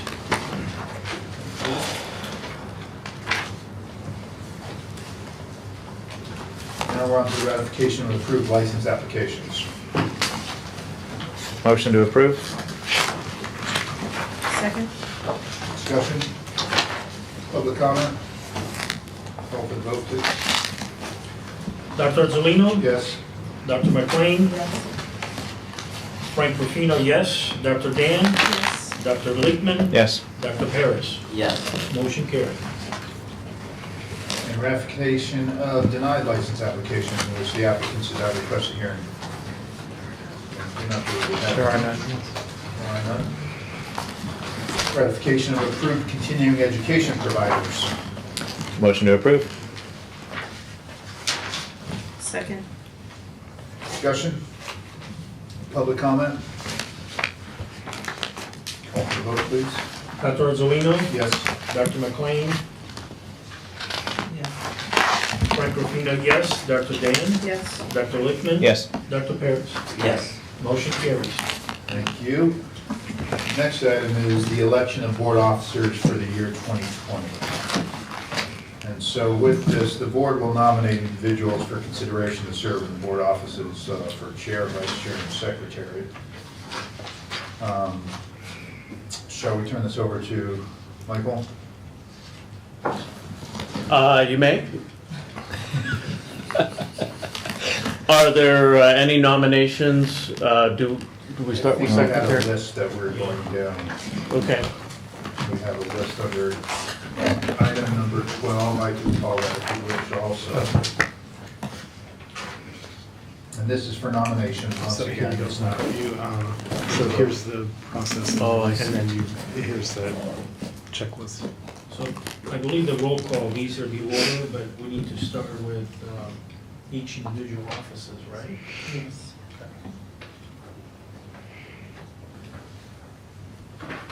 Yeah, so typically we start with chair and then vice chair and then secretary.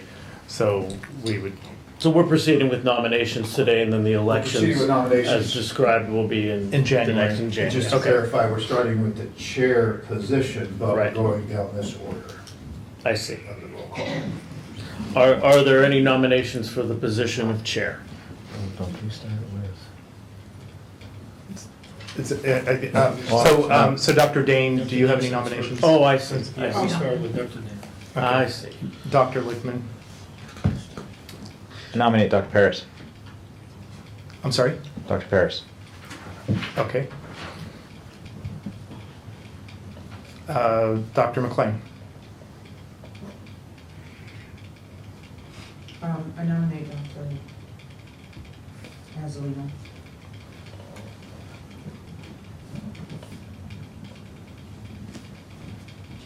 Dr. Paris, None. Mr. Ruffino, None. and Dr. Azulino. I'll nominate Dr. Paris. And if he's unable to, I'm happy to accept the nomination of Dr. McLean. Thank you.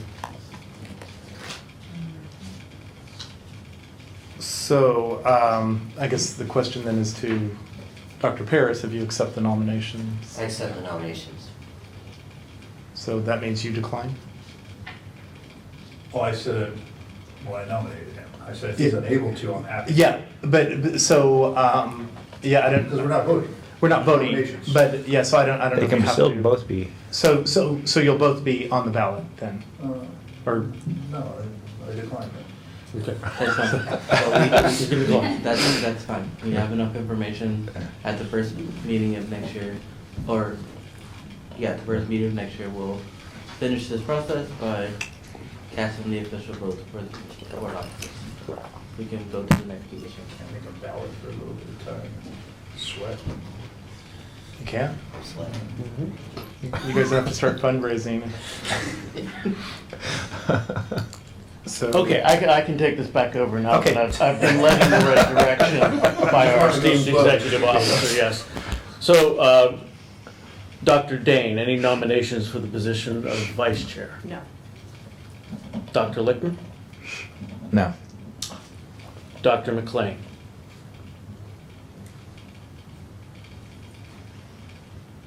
Yeah. Dr. Paris? Dr. Azzolino. Mr. Ruffino? Dr. McLean. And Dr. Azzolino? None.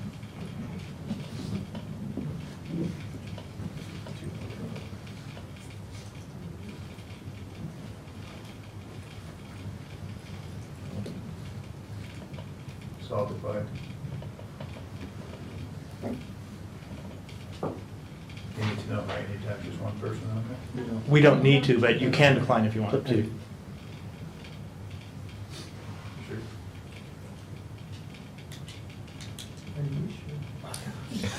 And a decision doesn't have to be made today. Next one. Leave it The on. vote's not being cast until the next board meeting. So nothing needs to be decided today. Point of order, or point of information, not point of order, Yeah. sorry. I mean, you can withdraw up until the election. Yeah, you don't, yeah, at any time, So even yeah. if you are nominated It's just today, nominations, that's up it. until the actual election, you can Correct. withdraw your Yes. nomination. Is that correct, Nothing needs- yes. counsel? That is correct, until the election takes place. Yeah. Okay, so just to clarify, so both names will remain, you're both Yes. accepting the nomination, okay. And for the position of secretary, Dr. Dane, any nominations? No. Dr. Lichtman? No. Dr. McLean? Mr. Ruffino? Dr. Paris? Mr. Rufino. Mr. Ruffino? Abstain. And Dr. Azzolino? Fino it is.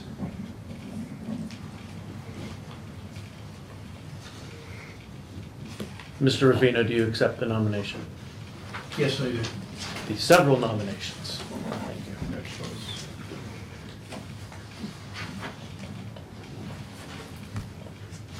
I believe that concludes our nominations. Excellent. Okay. Next is the executive officer report. Okay, oops.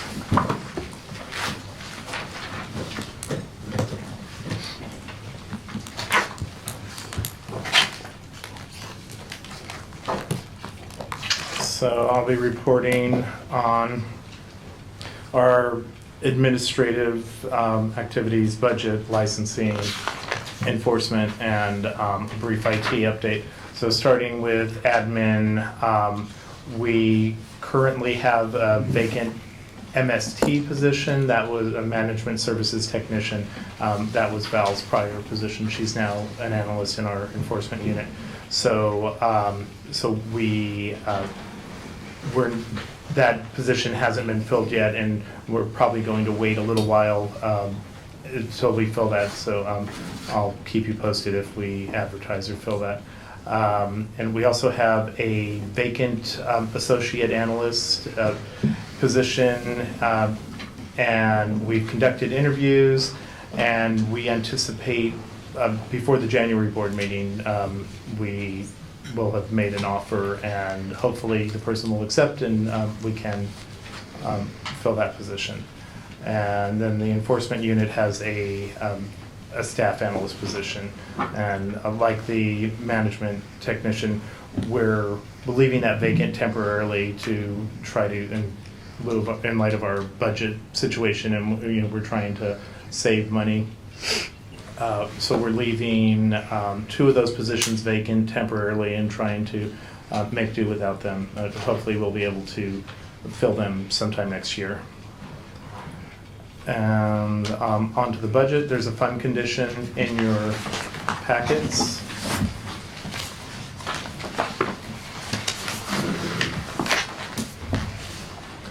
And so this shows where right now our fund is healthy. We have almost 3 months of reserve, which is adequate. We do, if you look at the projections through fiscal year 2021-22, it does show that we will hit a negative, but that probably won't happen. So we're watching it very closely. These are projections, and they're based on an assumption that we're going to expend our full appropriation, which we likely won't. And there's a lot of things going on now with, we're preparing to contract for a new IT system. We also, as I believe I mentioned at the last meeting, the Department of Justice, who provides our legal services and enforcement matters, their rates have gone up considerably, which has hit all of the boards and bureaus. So it will hit us hard. It hasn't hit us yet. So we will have to see how that plays out, and the department is prepared to assist boards if we need to seek a fee increase to adjust to the new fees or the higher fees. So I don't have any concerns really. I mean, there's a lot of things that we're watching closely, and so I'm always concerned with the budget, but I don't. There's nothing in particular that worries me at this point. And just we're going through a period where we have a lot of expenditures, and we're monitoring we want to try to avoid raising fees, since we just raised fees a couple of years ago. So does anybody have any questions about the budget? So on to licensing trends. There's a licensing trends sheet. Oh, I'm sorry. Can I just ask a quick question? Sure. On the loan balance, right? Where's that reflected in, or we don't report it out on the budget? We're actually currently not paying back the loan. We have been working with the budget office to ensure that we're able to take care of and pay for the upcoming IT project. So we're working with them to monitor it, and we'll pay that back as soon as we can. Yeah, because we have flexibility in the agreement we have with the Bureau of Automotive Repair. They gave us flexibility that if we didn't have the ability to pay in a given fiscal year, we didn't have to make the payment, and so. We're fortunate to be in that situation. So right now there are other priorities that that we want to reserve the money for, and Bureau of Automotive Repair isn't giving us a hard time. They're not demanding their money back. So we're that's fine. But we do want to. The goal all along has been to pay that off as quickly as possible. So as soon as our budget's a little more stable, we'll resume those payments. Are we paying interest though, or is that? We're paying interest, but it's very reasonable interest, because it's at the state has its own interest rate for, for money that it gets loaned out among departments and stuff, and it's below market. So we're. And we're not paying those either. They just accrue into the balance, or are we making any payments on our interest only? No, we're not making. No, it's all just making payments, and there's no separate payments for principal and interest or anything like that. Okay, thank you. And then just so you know, Dr. Paris, I know you're newer to the board, we've actually paid back half of the total balance for the loan. Thank you. Yeah. Robert, regarding licensing trends, I would suggest either joining that, holding off on discussing this until we get to item number 15 on the agenda, or we discuss item 15 at the same time. We might as well discuss at the same time, because item 15 is the licensing trends for other professions. And because, as we all know, we've discussed at many meetings, there's been a continuous decline in the licensed population for chiropractors in California. It's been very gradual, but steady. And so, we've tried to identify factors that may be contributing to that. It is something that across the United States, chiropractic boards are, just the numbers are lower. And so we're curious what the situation is for other health professions, and the board asked about that at last meeting. So we have, under item 15, we have some stats on other professions and their licensing trends. Let me find 15 again. And a point there, I think it's easy for people to speculate and hypothesize why the numbers may be going down, but I believe the optics are not going to be very clear unless you look at this sheet and realize that it's only chiropractic that's going down. It's not the other licensing boards, and I think that's extremely relevant, and I wish we had more representatives from the schools here or from the association, because I think it's something that needs to be looked at very seriously. It is not that we have fewer people in California, it's not that we have fewer licensed professionals in California, and it's not that we have a trend going to tech or any other business out there. We have increasing licensure among all professionals with the exception of chiropractic. We have some fluctuating numbers in dental, but overall their trend from 2013 to 2018 is substantially higher. Acupuncture fluctuating a bit, and I think the thing that needs to be considered when you look at two things like chiropractic and acupuncture is a very limited scope compared to all the other healthcare specialties out there. So I think from here on out, if we're going to keep tracking just our licensing in California, we should be looking nationally, and we should be looking at the other healthcare boards, otherwise we're going to be looking at skewed data. Just to be clear, would you like us to report maybe some of the national data at these meetings, or maybe like a yearly update on? I think a yearly update, but I mean, I really think if we look at this sheet here, and I want to thank you for putting it together, it's very helpful. Yep. Otherwise, people speculate and say, well, it's just people are leaving California. Yeah, people are leaving California, but certainly population numbers don't suggest such. And you know, once again, the trend here is that all licensed healthcare specialties are going up except for chiropractic. So, yeah, so we'll continue to monitor, and we've looked at these numbers, just so you know, we've looked at these numbers in many different ways to try to identify, is it that we have fewer people applying each year, which, you know, there hasn't been a significant change in the number of new applicants. So it's not really that, certainly the number of applicants isn't growing, but it's also not, you know, declining. And so I just think that the fact that our new applicant rate is flat, and you know, as people retire or leave the profession or the state for whatever reason, there aren't enough new people coming in behind them.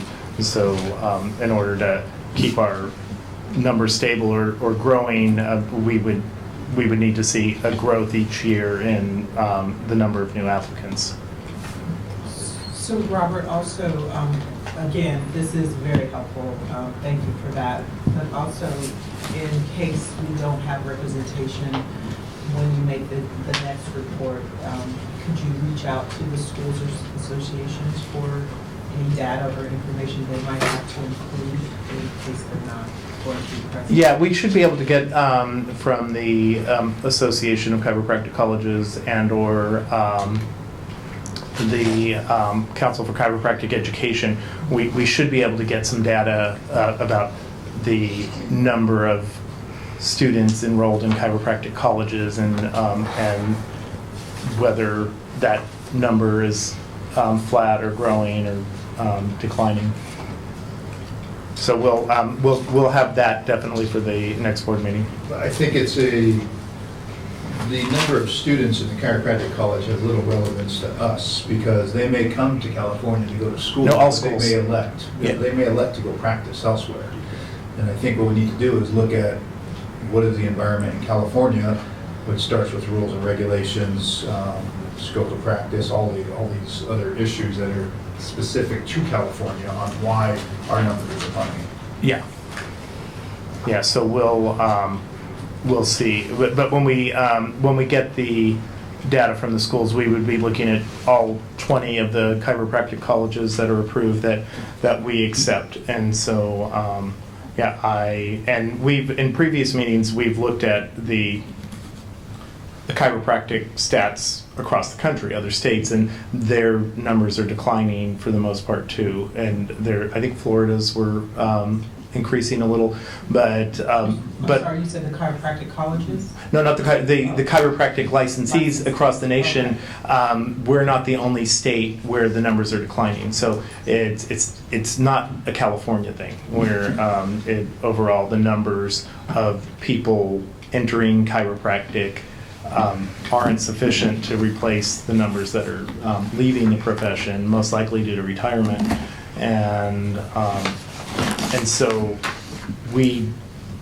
it's something that it is something that the profession needs to understand. And if we see that the enrollment at colleges is down or decreasing, that's an indicator of what we can expect going down the line, because if they're not starting, that we're never going to get them as licensees. I did, just a side note, I did talk to Dr. Eaton about what they're seeing, and they're actually seeing their numbers increase for the first time. Did you say Dr. Egan for yes. SCU? Yes. Yeah, and but also previously we talked about differentiating that data and getting information as we evolve with the IT on getting information on retirement versus just leaving the state, and so I think that's important as well. And that's data that isn't so easy to obtain, because we don't our law doesn't have any requirement that when they don't have to notify, a licensee doesn't have to notify us when they cease practicing or retire or whatever the case may be. Sometimes they do, but the license just expires, and if they don't renew at some point, then it goes into cancellation. So we really have no way of capturing that information, of what, how many people are retiring and how many people are moving to another state or going into a different profession. And so it's hard to say. So also, Dr. McLean, since the last board meeting, at the previous board meeting when this was brought up, I brought up the fact that DCA has a reporting tool called Hubert. And so since the last meeting, I've gotten access and attempted to run some reports on Hubert, but it's a little bit more sophisticated than I'm used to. And so I've actually talked to the people at DCA OIS to get training for a couple of the staff so that we can actually use the tool to run some specific reports and create things that maybe can answer some of the questions that you've asked about. So I hope to be able to get trained on that in the next couple months. Yeah, and when we get our new IT system also, we'll have much more flexibility in creating reports, pulling information from different areas, and we may, I don't know, because it's not, I don't know that there's any boards that require licensees to notify them when they stop practicing or they retire or whatever. So, but we could try to put something in a regulation, where the board would need to be notified, but I don't know that we'd be successful with that. But that would be the only way we could get accurate data to know if the people that are no longer licensed, why they stopped practicing or why they stopped practicing in California. I'm not sure if that makes that big of a difference. I mean, if we're just looking at the trend of the population increasing and fewer coming into the profession, Yeah. I think that speaks for itself, whether they're retiring, whether it's... Yeah, because we just have fewer coming in. Yeah, there's not enough coming in, and we have to identify what may be the cause of that. Yeah, because we don't, when you look at, because it's been so gradual, when you look at the numbers, it's not like we have huge numbers of people going into cancellation each year, or huge numbers of, or a big decrease in new applications. They're pretty stable when we've looked at those over time. And so it's just, I think it's just a combination of the two, that people do leave the profession for various reasons, and you need to have a large enough influx to, especially for the profession to grow. And that's the big problem. The profession isn't declining rapidly in California, but it is declining. And the problem is, though, that it's not growing. And so. I had a question for Dr. Paris. I know we've had discussions about some of the big chiropractic research conferences that take place. In your experience, or maybe in your knowledge, is this something that's being discussed with the people that are interested in research related to chiropractic? I was just thinking about that actually, and I haven't seen any data that they've put out, and definitely nothing that's tried to, other than maybe some raw data like we have here, Yeah. but nothing that's been where it's opened the discussion and more widespread as to why we're seeing it nationally. Okay. But I will actually look into that for us, and I can disseminate it to everybody on the board. Yeah, because it seems like, what we found when we've looked into this is the data is piecemeal. There's various smaller entities like us will look into numbers, but there doesn't seem to be a comprehensive look at the chiropractic population and what's fueling some of these trends. And what I think might be particularly interesting is if we can find a state that has a growing trend out of all the ones that are not. We've identified them. Yeah, and then maybe take a deeper dive through the association or something to ask them, what they see as the key drivers to that. Sounds good. Florida is going up, and they have an opinion on why. I don't know which other states have you identified? I don't remember. We identified them last year, but I'll look back at the data and I'll provide that via email. Thank you. Anybody else on this topic? So, and then back to the original licensing stats, I don't know if any, that's in your packet under,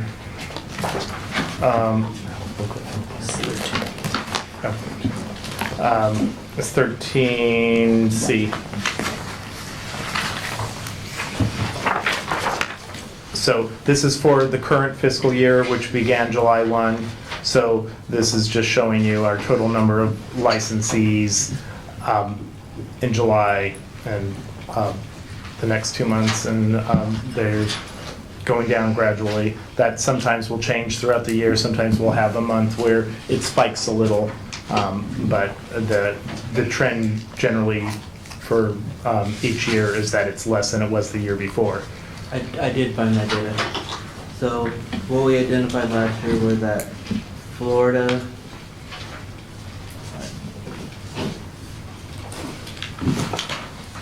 Illinois, Nevada, New Mexico, Texas, and Washington State were all have their population is increasing.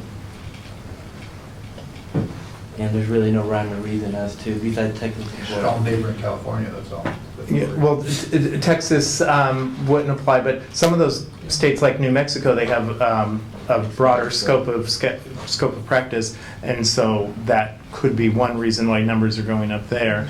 And also, they have, all of them, even Texas, have smaller license populations than we do. So I don't know, can you tell how significant the increase is? Is it gradual or?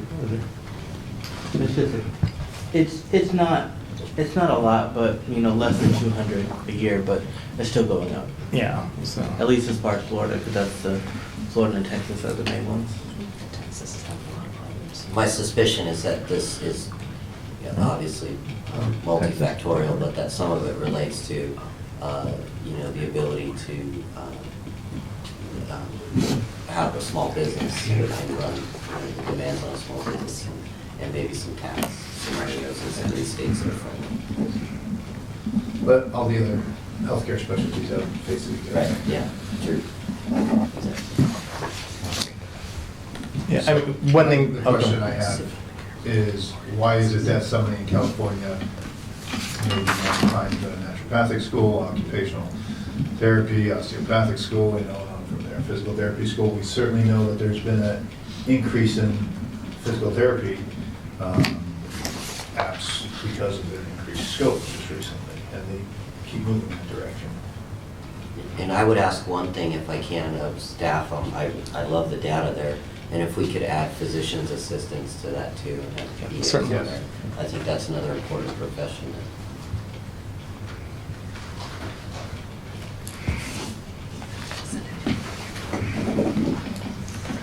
So as far as the licensing trends for this fiscal year, does anybody have any questions on that? So then we will move on up to enforcement. And Kristen, would you mind coming up and yeah, the enforcement, it's for board members, it's under tab 13D. And the current fiscal year is over the far right column. And so it's, we're just 3 months into this. So far, you can compare the stats so far with the prior fiscal years, and it's, there aren't any anomalies to identify, so it's, I'll let Kristen. Sure. Yeah, as Robert had alluded to, you're looking at the first quarter of data for this new fiscal year. For the most part, we're pretty consistent with where we were at the last meeting when we had closed out the prior fiscal year. You can see the number of complaints received. We're at 218. About 40% of that accounts for failed CE audits. So it's not that we have a huge increase in consumer complaints. It's additional workload as a direct result of failed CE audits. Our pending, as of the end of last month, was sitting just under 600. We're probably about 50 lower. We're probably at about 550 right now in the office, and we're continuing to get those cases closed. Looking at the data, just purely the numbers, you'll see pretty large number of letters of admonishment that have been sent out. That's also directly related to CE. That's the more minor violations that are being issued warnings. And we're now ramping up on the more egregious violations to issue citations. So looking at the probably after about 6 months, you're going to see an increase in the number of citations, and a lot of that's going to be tied to our CE failures. We filed a few accusations so far this year. What I found notable is of the 5 cases that we've closed, 2 of those were revocations and the other 2 were voluntary surrenders of license. So we're seeing less cases that are being put on probation and more where these people who are disciplined are leaving the profession, not by choice, but either due to a revocation or they've decided to surrender their license. And just to clarify, a surrender in a disciplinary matter is in effect a revocation. And for our purposes, it has the same outcome, and that individual would have to petition before the board to get reinstated. And so along those same lines, you see over the past 5 years, the number of our active probation cases has been just steadily decreasing. I don't have a great explanation for that other than I suspect that there could be an increase in cases that are either surrendering or revocation. You're going to have less probationers working through their probationary periods. Can we just stop for 1 second? And just so the board is aware, last year the governor signed SB 1448, which required patient notification. And as of July 1, 2019, any licensee that is placed on probation must provide notice to their patients prior to their first visit after the licensee is on probation of what happened, and they're supposed to provide written and verbal notice and get it signed by the patient. So we're hoping that this has maybe kind of acts as a deterrent to licensees that may have otherwise not. We don't know the impact yet. Yeah, it's hard to know, and because it may be a deterrent. Certainly, I would think it would be a significant deterrent to to somebody if they're looking at the potential penalties before they commit a violation. But the other thing which wouldn't necessarily be good for us is it may be a disincentive to settle, so we'll have more cases go to hearing, which will be more expensive for us. We'll have the Department of Justice or the AG costs, as well as Office of Administrative Hearing. The process will be longer, and so it could have a negative fiscal impact for us. To how large, I can't say at this point. Did anybody voice those opinions before that bill was signed? There was a lot of opposition to the bill. Just a quick question, or regarding expenses. Looking at total fines, and I don't think you mentioned that yet, have we ever looked at the percentage of this that's received or collected in relation to what fines were assessed? We have I don't know the exact percentage, but we have a very high recovery rate on fines, and we do have a tool in that if somebody doesn't pay their citation, we can send it to the Franchise Tax Board, and so their tax return, if they're going to get one, would be garnished. So we could retrieve the money, and then also they if they haven't satisfied the terms of a citation, then they can't renew. So it's they don't have much of a choice if they want to continue practicing. If they have a citation and they appeal it and it's upheld, they have to pay the fine. The one area where we don't get all the recovery that we'd like to is for individuals who are revoked, and their cost recovery may be $20,000 if it went through a hearing, and we likely won't see that money unless they're reinstated. So in some cases, if they're really motivated to reinstate, they may start paying it back, but oftentimes they don't pay it back, and they don't petition to reinstate.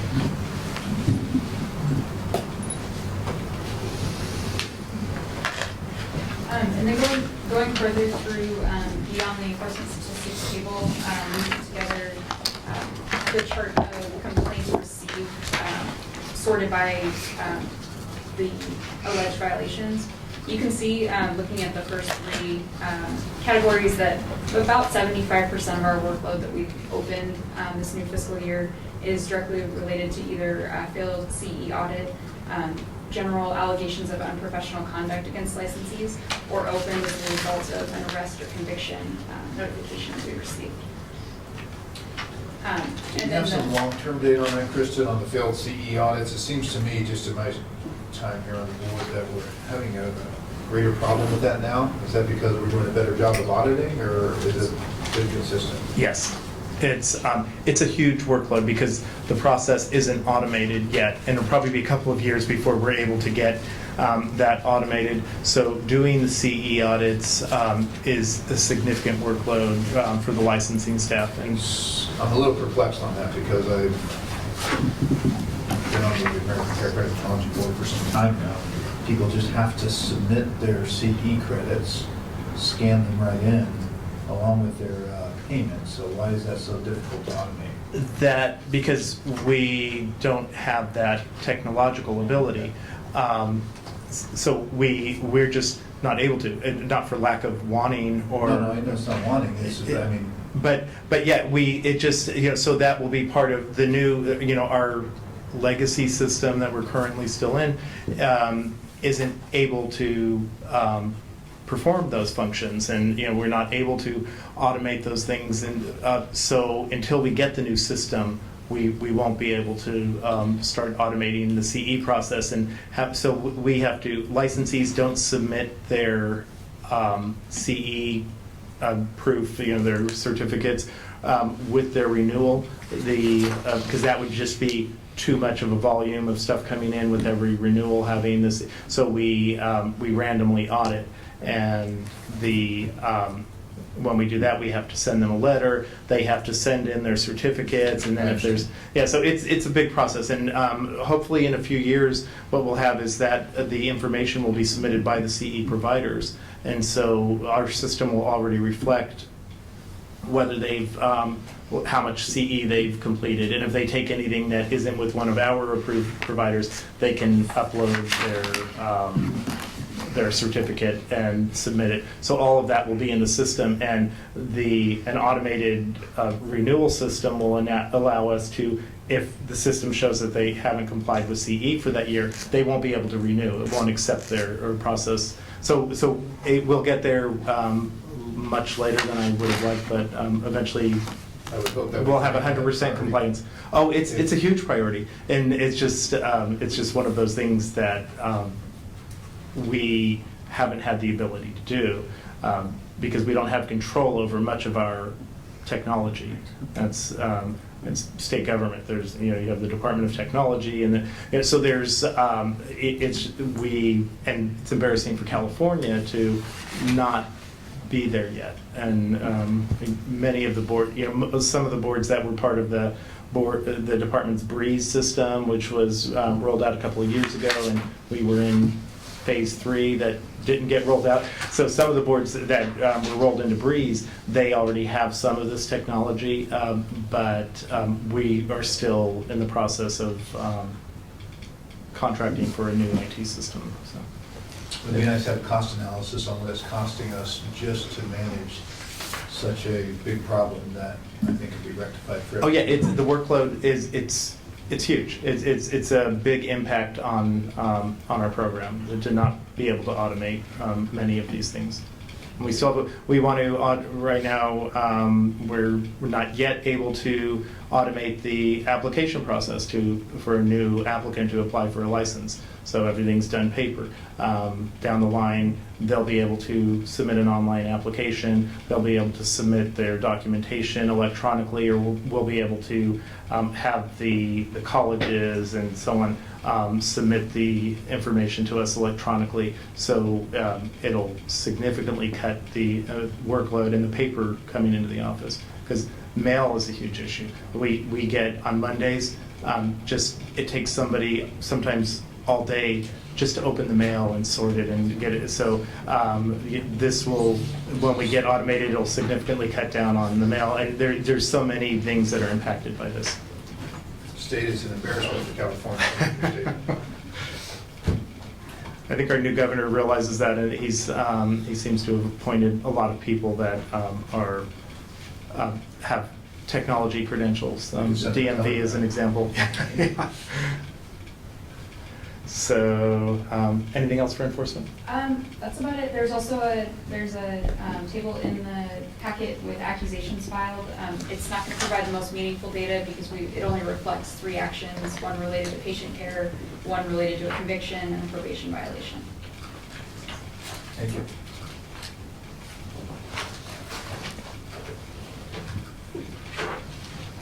And then the final part of the executive officer's report, I'd like to provide you with an IT update. Just like Dr. Azzolino discussed earlier during his report, online renewal functionality is available on the board's website. And so not only can licensees renew their license, but you can also renew a satellite or corporation certificate right now.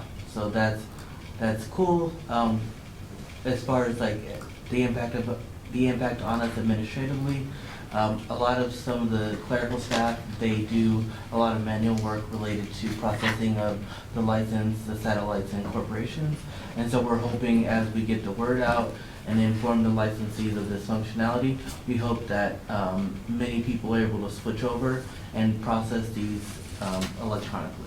And so as far as getting the word out, starting in November, which will impact the renewals in January, we will include an insert into everyone that receives a license renewal for the next year.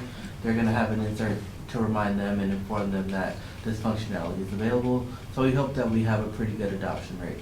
I don't know if you gave the number, but we've had, since we went live on October 15th, we had 100 electronic transactions processed. and 68 of those are DCs renewing their license. I didn't want to discuss the numbers and take any attention away from Dr. Paris being the first. But that, I mean, that's, the fact that we've had 100 people use that and we haven't even advertised it yet, because we wanted to make sure it was working before we started spreading the word. So we will be sending that out with the renewal notices, so everybody, when their license is coming up for renewal, they'll be notified that they can renew online. We'll also be putting information on our website and the social media. We'll be working with DCA's Office of Information Services or Public Affairs, I'm sorry, to get that information out as best we can. So anybody who's here or listening, if you could let your colleagues and friends know that they can renew online, the more participation we have, it potentially could keep fees lower, because it cuts down on overhead. So if for no other reason, by doing that and automating it, it helps reduce workload, and it could help keep fees lower. And that's what we're really hoping, and is that where the expense will be significantly offset by the savings. It's a great benefit to the practitioner. I mean, the corporate satellite or corporate certification is, I believe, $10. No, we've since raised it. I think it's 30. Well, to write a check for that amount, that would go through many hands. Yeah, and then there's complications by doing it through paper, especially if somebody forgets and tries to renew at the last minute. Then if they renew their license at the end of the month, then it probably won't be reflected on our system until several days into the new month. Within 48 hours. Yeah, but by the time we get it, like if they mail it on the last day of the month, and that happens to be a Friday or something, by the time we get it and then it gets processed, it could be a few days into the month before it's reflected on our system. So anybody checking on their license will see that it's expired, even though they won't be penalized as long as it's postmarked on before the due date. So there's it'll certainly make things better for the licensee who they don't have to write a check. They don't have to come into the office if they need to make sure it gets processed that day. So there's a lot of benefits. And you can get whatever points you get from your credit card, you can get for renewing your license. I'd like to also make a point for the chair's knowledge that I was also the first person to renew a satellite. Congratulations. Thank you. 1 and 1. And you can include that in your chair's report next time. Okay, and then we're also on the final stage of the PAL process. We're in stage 4. We are currently in procurement activities, so we're in the process of selecting a system integrator that will be the vendor that facilitates our new system upgrade.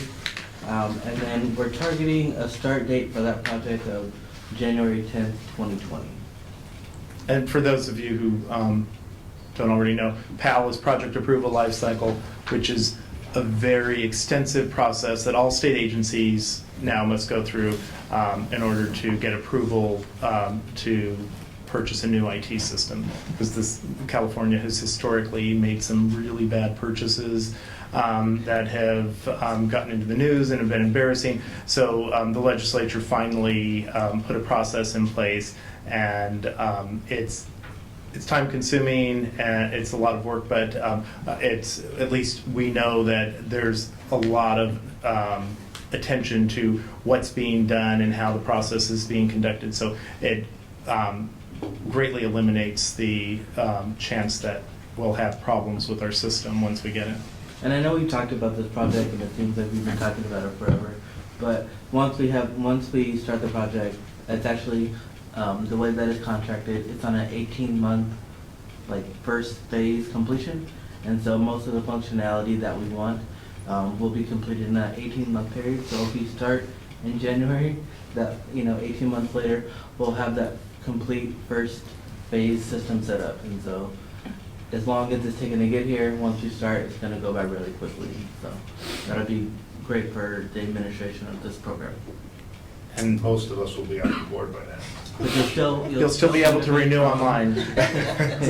I just want to, before we wrap this item up, thank DCA's Office of Information Services, because they've been our partner in this process and walking us through all of the steps and facilitating with other departments, Department of Finance and agency and the Department of Technology. So there's a lot going on, and Office of Information Services has been very helpful, and they've been keeping the process moving, and so I'm appreciative of that.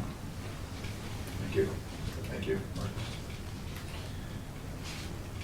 All right, we have an update discussion, possible action on stem cell and regenerative therapy. Yes. I have a quick question before we move into the next item, and it's not on the agenda, but I figure it would be the appropriate time to ask now. I realized, or I noticed, we don't have today any Consumers Affairs representative that typically come and give us updates on their activities or significant activities going on at the department. So question is, do we have any significant activities since last meeting? And that would be the first question. We did, thank you for bringing that up, because we have a new director. The prior director, Dean Graffilo, he left for another position. I think it's been close to a year now, and so recently the governor appointed Kim Kirkmeyer as the new director. Kim was previously the executive director of the medical board, and she had been with the medical board for most of her career. She's well respected in the department, and so I think she'll be great for the position, and we look forward to working with her. She's still transitioning to the new role. And speaking of the DCA representation, a number of the appointees have found other positions or been reappointed to other positions, and so the DCA executive staff right now is pretty small, so they're spread thin. They don't come to every meeting, but they try to get to meetings as often as possible. But right now, 2 of the assistant deputy directors in board relations have left, so it's just the deputy director and then a staff person that works with him. So they're always monitoring our meetings, but they can't always make it to the meetings. So is this a fair assumption? And Chris, wasn't it Chris, I believe? Chris Castrillo, he's still there, but his 2 assistant deputies have left. One of them went to work for the Assembly BMP, which is good for us because we interact with that committee a lot, and he's obviously familiar with DCA and knows us, so it's always good to have a personal connection with people at the Business and Professions Committee. And then Karen Nelson, who was the other assistant deputy, I'm not sure where she left, but she accepted another position. And then also the department's current chief deputy director, Chris Schultz, he's still there as of yesterday, but he's been appointed to the Department of Business Oversight, so he'll be leaving shortly, and I don't know how soon before they'll fill behind him. So there's a lot in flux at the department. One last comment, if I may. I know that the department also, and you probably are aware, the EOs, or the assistant EOs, I'm sure you're aware that the department went through a comprehensive study about the EO compensation and, market benchmarks and so on and so forth. We would be obviously interested to know, I don't know if it's been made public, the report or the recommendations. Report is public, yeah. Is the recommendations being made public now? I believe it's on, is it on DCA's website? It's I don't know. I'll have if they can be shared, I believe. I'm pretty sure it's public, and so we can.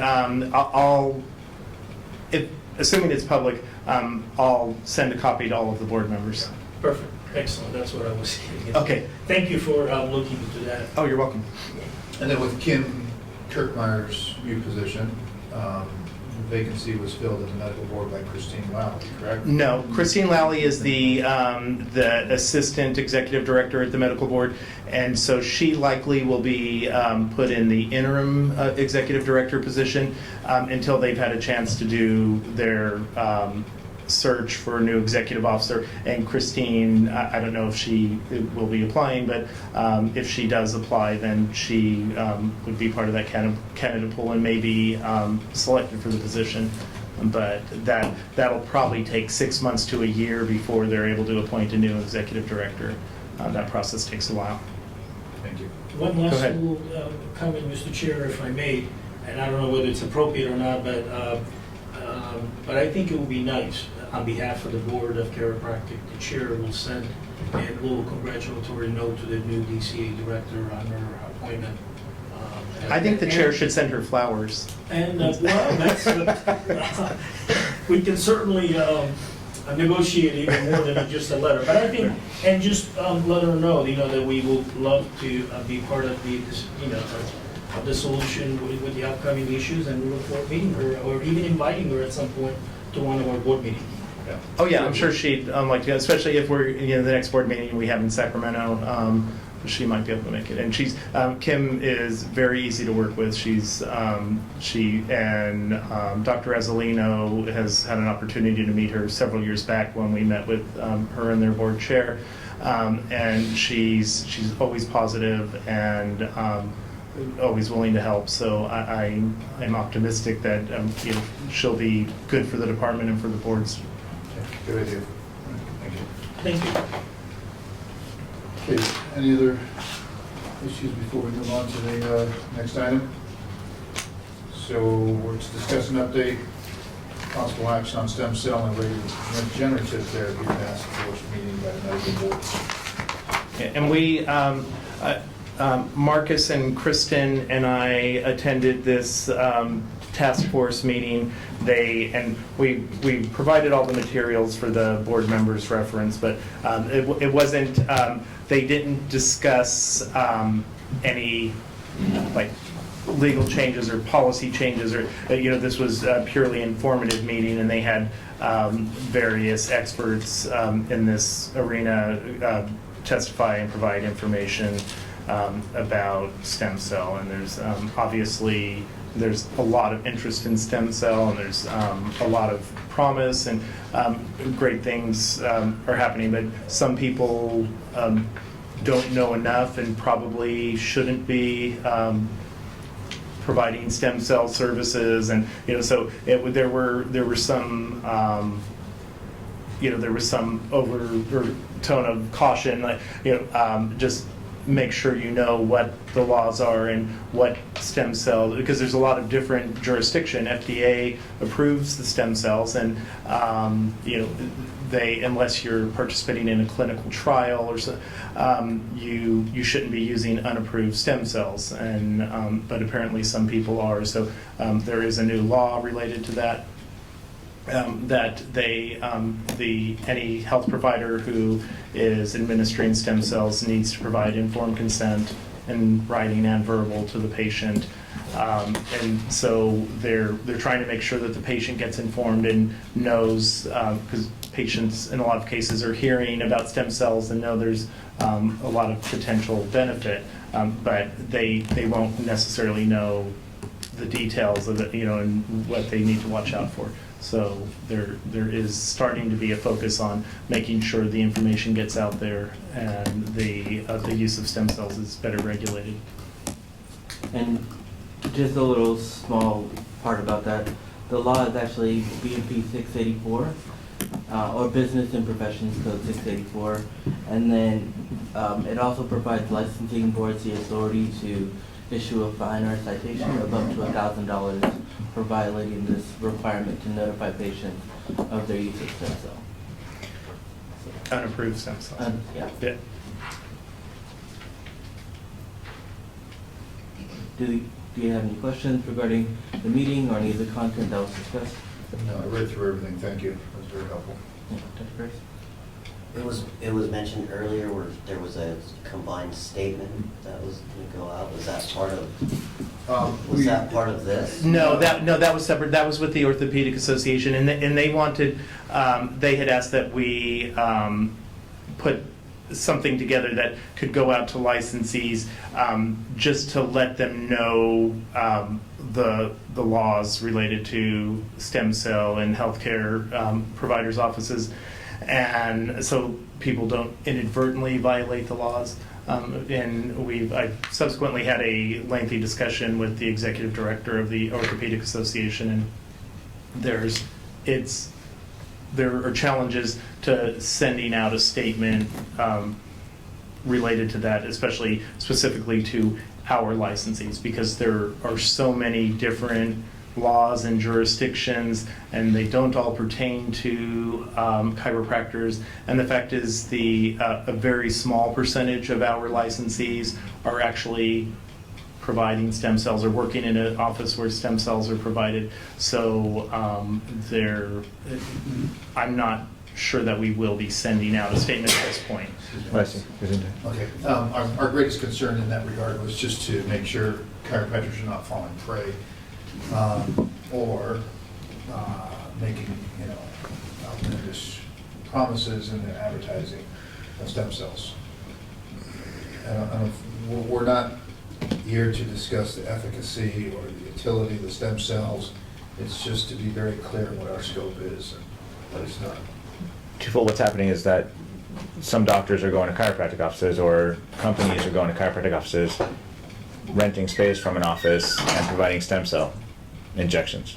Possibly. Because as we all know, the chiropractor, because the stem cell needs to be injected, the chiropractor can't administer the stem cell. So if it's being offered in their office, then obviously there are other people involved in that. So, because we're not aware of any cases where we haven't received a complaint where a patient has said, I went to see my chiropractor and he or she injected me with stem cells. That's not happening. And so it's, stem cells are being offered and administered in chiropractic offices, but there are other health professionals involved, and we don't know exactly what's happening in each office, and what the chiropractor's role is in each situation. So was there an impression from getting back to this task force, was there an impression that because of the Business and Professions Code stating that it's subject to FDA regulation but is not FDA approved, which would then require the notice? Yes. Yes. Okay, so is this task force, is there an ability that they may at some point provide some guidance for other practitioners in the field as to what is FDA approved and what type of patients might be, to increase our licensees' awareness of appropriate referrals, conditions, It et cetera? didn't seem like that's the direction of the task force. It seemed like the task force was making the point that there's a right and a wrong way to, at a high level, deal with stem cell, and that they, within, the Department of Public Health, UC Davis's Alpha Stem Cell Clinic and the California Institute for Regenerative Medicine, that they all have their own little parts in the regulation of the administering of stem cell therapy, and that as long as you're within the confines of those regulatory bodies, that's the effective way to do it. And they didn't deviate or talk about anything outside of those confines of that box. And so the interest that we had in the topic, that stuff wasn't addressed at all. So they just talked about the FDA part, the part that, public health regulates, and so that was like the limits of that conversation. Yeah, it's amazing. I mean, 'cause it's a very big issue. Obviously, stem cell. More and more people are becoming aware of stem cells, and there's more interest in providing them. So there's a lot of stem cell advertisements out there, and there's a lot of different regulatory entities, and the individual boards like ours and the medical board, then there's the FDA, the Department of Public Health, they have a role in this. And in fact, we were contacted earlier this year by somebody from the Department of Public Health, and they were investigating there was an outbreak of infections related to stem cells that hadn't been processed appropriately, and so people were getting an infection. So there's that. There's a lot of things that providers and patients need to know before they get stem cells, and so getting that awareness out there is important. Well, I also think it's not anything that we need to become so preoccupied with, because whoever's administering them, it's their license, and they need to. Yeah. So they need to be aware of that. You know, we just want to exert some caution to chiropractors that are offering this in their clinic. It may be them making the inappropriate claims. And just to be clear, Dr. Paris, because I didn't directly answer your question, nothing outside of the materials and the presentation that we provided were discussed amongst the group. So if you were able to look through the materials, that was the nature of the conversation at the meeting. Yeah, it was essentially a series of presentations, and there wasn't Open dialogue. Open dialogue, yeah, and no decisions or anything. Nothing was. A decision wasn't made or an action taken regarding any of this. It was purely informative. The goal here for our concern is to make sure chiropractors are careful about what they say. Also for education about the stem cells, and knowing that, the doctors that are going into chiropractic offices, yes, they're the one doing the injections, but, could there still be a liability if it's in a chiropractic office and this and that? So it just, word of caution and being careful is really what's key, and knowledge and knowing what's going on and knowing what's legal and what's not legal, and best for your patients and the consumers. So I think that's what the purpose of this is for, right? Yeah, I mean, our role in this right now is informative. We want to make sure our licensees are in, and it's still, there are a lot of gray areas here. So we can't really give much guidance to licensees about using stem cells or providing stem cells in their offices, because it's it really can vary depending on what exactly they're doing and who else is involved and so on. So. Good job on the information, guys. We need to take a 15-minute break. Okay.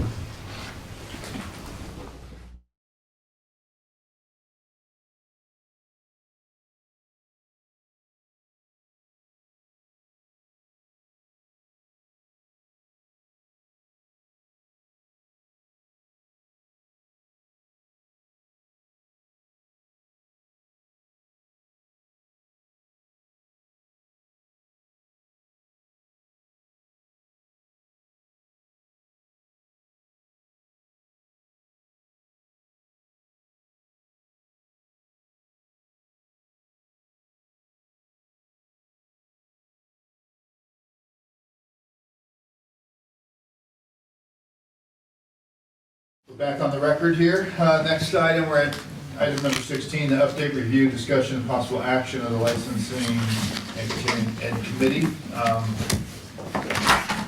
Dr. Dale McLean had to just take a small personal leave, so I stepped in just to fill her role temporarily. And since our last meeting, we had 2 meetings, one on August 22nd and another one on October 10th. We have all of our items spelled out here on the record here, or in the board packet, and this is available for everybody, correct? All members of the public have this available in the back? Yes.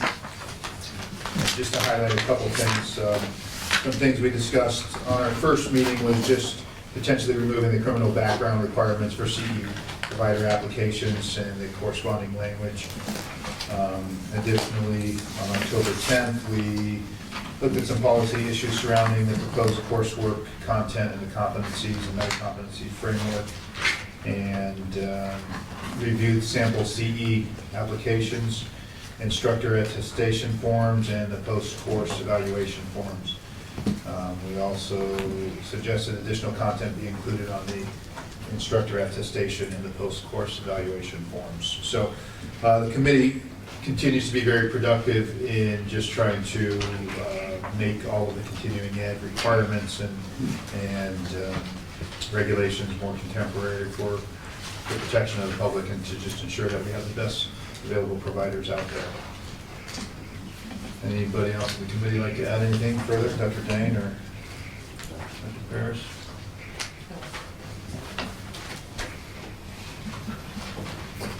Next item is number 17, update discussion possible action on the Government Affairs and Public Affairs Committee. Wait. 17.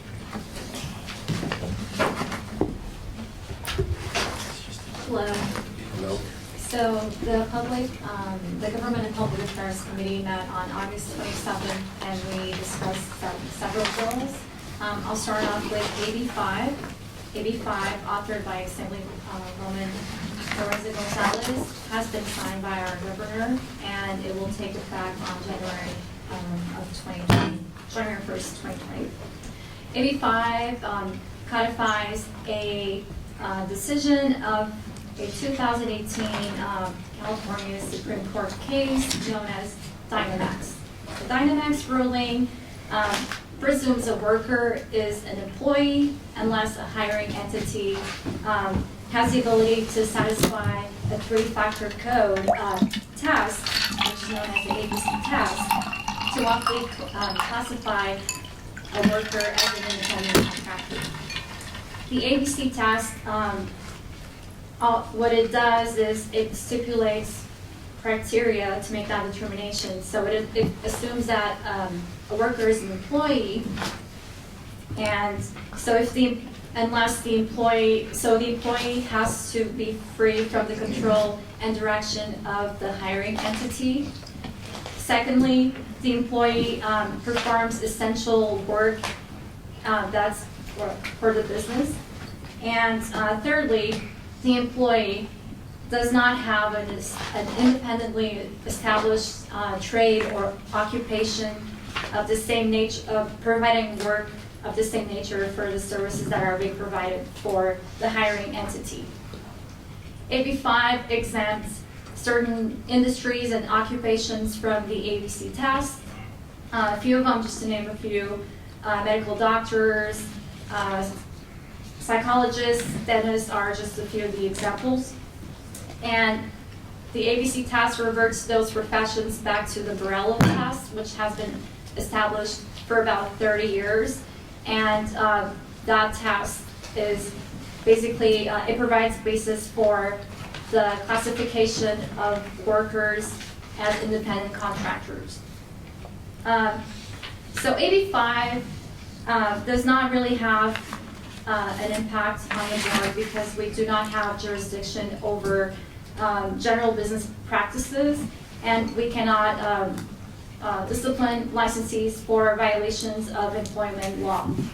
So, however, it is important for the profession to be aware of this bill and that it will be enacted next year. And if there's a chiropractor looking to hire an employee or an independent contractor and they're not clear on what this bill is trying to do, it would be very wise to seek legal advice to ensure that they are in compliance with labor laws.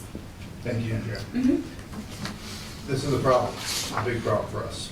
Yeah.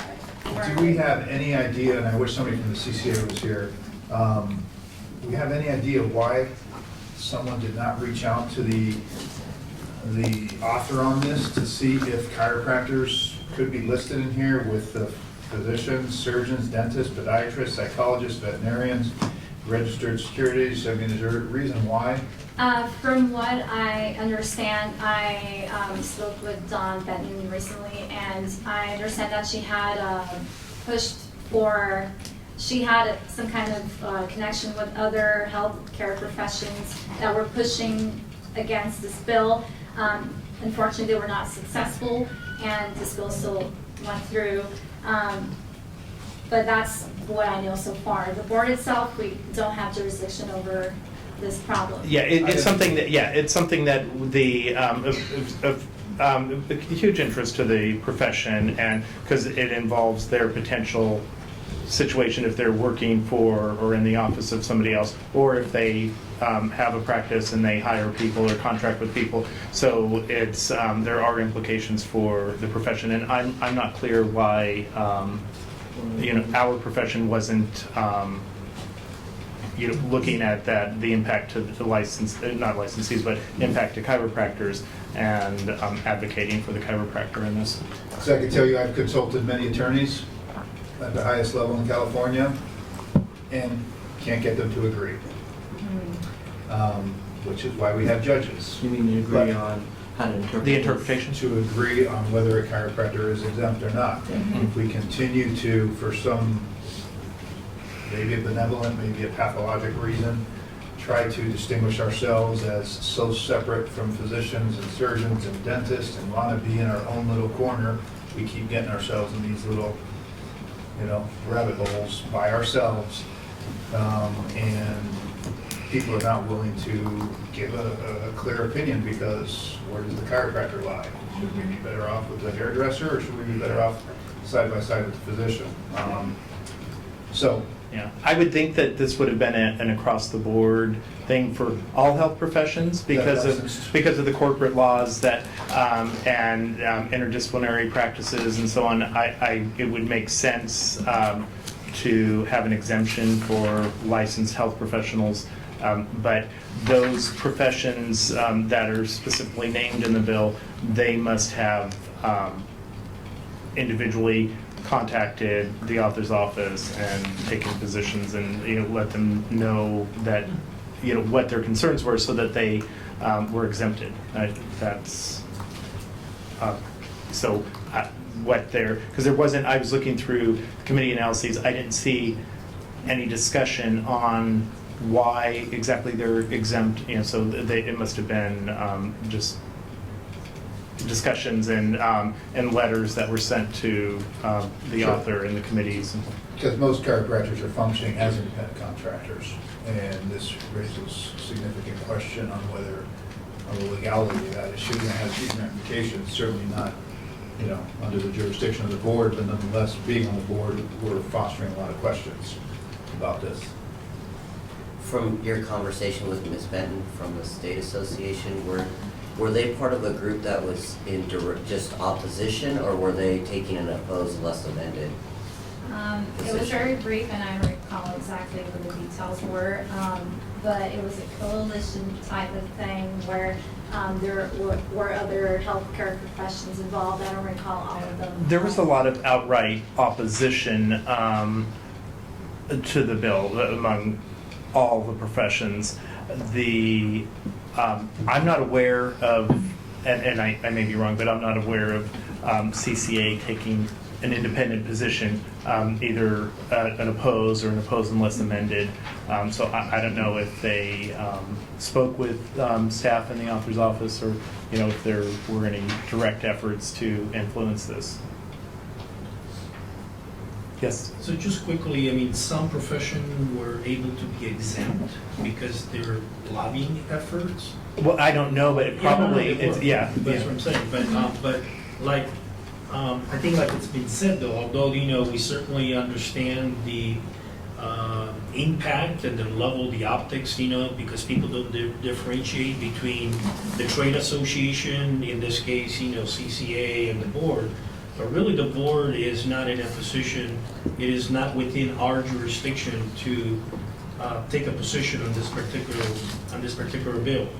That said, Uber and Lyft, which initially this is what really targeted, there is some discussions in the background that they may amend, but there may be some way of fixing it, or Uber is actually threatening that they will try to qualify a ballot to repeal it, whether it's going to happen or it's not going to happen, whether they will have the financial resources to do that. My whole point is that the last word, probably we haven't seen the last word in this debate. We haven't. Oh, yeah. Unfortunately, it leaves too many chiropractors in the dark. Yeah. It's just. Yeah, because the intent of this bill is to protect the employee from an employer who would try to classify them as independent contractors so that they don't have to pay benefits and they don't have to provide them with uniforms and vehicles or whatever else. And so it's an upside for the employer, downside for the employee. And so that's something that this profession, I assume, has looked at and has an opinion about whether it's to the benefit of the chiropractor as either an employer or an employee to be exempt from this bill or be included in this bill. But I haven't heard any arguments from the profession one way or another. From my brief conversations with Dawn, it sounded like even though this bill is going to be enacted, that it's still an ongoing issue, and CCA or Cal Chiro still wants to work on it to ensure that, we have a stake in it, basically. And just to be clear, there was no official opposition or support to this bill registered under Cal Chiro.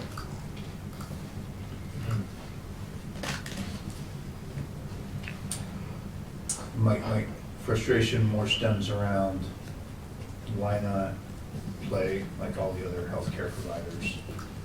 And it's just, you look at the list here, and even hairstylists and barbers are included. So we are marginalized, and the question is it because of discrimination, or is it our own doing of wanting to be marginalized? Yeah, and it's probably I don't know, so but I'm pretty sure that it probably was that nobody was exempt initially, but then there was opposition, and certain professions lobbied to be exempted from the bill, and obviously they were successful. So you have to provide a compelling reason, and also assure the author and the committees, the policy committees, that this isn't an attempt to take advantage of the employee, but in a lot of cases, the employee is better off being an independent contractor or whatever, so they may not want that protection. Well, the exemptions are very clear here. These are all licensed healthcare providers that have an ability to see patients on their own. Yeah. And they're not dependent on a referral, they're not dependent on a overarching employer relationship, so. But nonetheless, nothing that we're going to be able to do about it.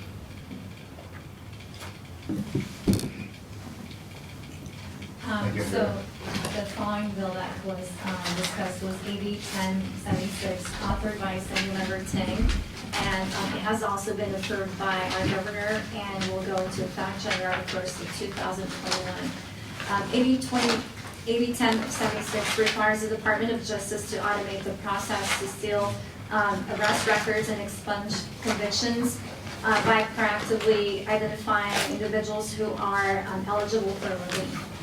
Eligible individuals will no longer need to file a petition with a court to have their records sealed with this bill in place.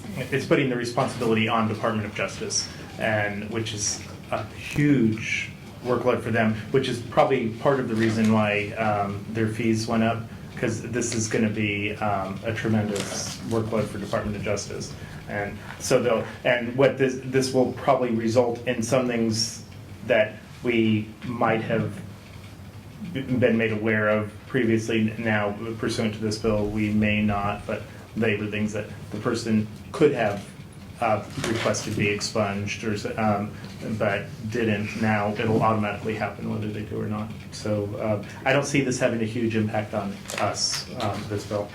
Yeah, because it would mainly seal arrest records for minor offenses or expunge convictions that are not violent or not serious. And the board does not really deny or revoke a license based on last of bridges.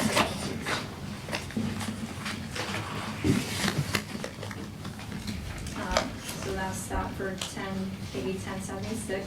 Oh, it is important to note that this bill does not exempt individuals who have committed serious crimes, like they could be sex offenders, so they're not going to be exempt. So I want to make sure that's clear.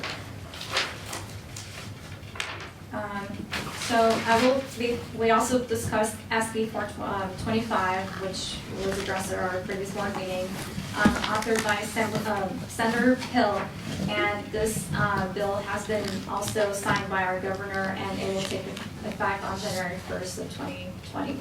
As you know, this bill will require healthcare facilities and entities that employ healthcare professionals to provide reports or to report allegations of sexual misconduct to the appropriate licensing board within 15 days. and the board to support on this bill, a support position on this bill. Moving on to SB 53, authored by Senator Wilk, it failed to pass out of the Assembly Committee on Governmental Organization. SB 53 would require a two-member committee to be subject to the requirements of the Open Meeting Act. The board to aid opposition or oppose position to this bill. So that's basically what was discussed at our meeting. Thank you, Andrea.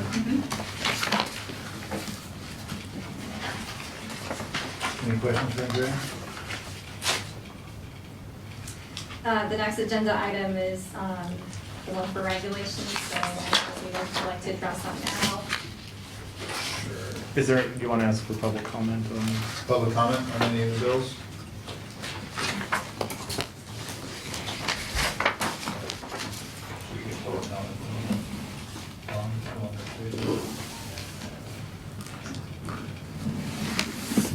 So go ahead, Andrea. Okay, so I'd like to direct your attention to tab 18 on the second page, the back of the second page. So I do want to let you know that we have included some information regarding the DCA and the board's process to review regulations and the various stages that our regulations go through. So the first document titled Initial Phase. So as you can see right here, it shows the various steps that our regulations go through when they are in the initial phase. And then the second page, or the following page, goes over the final phase with the following steps along.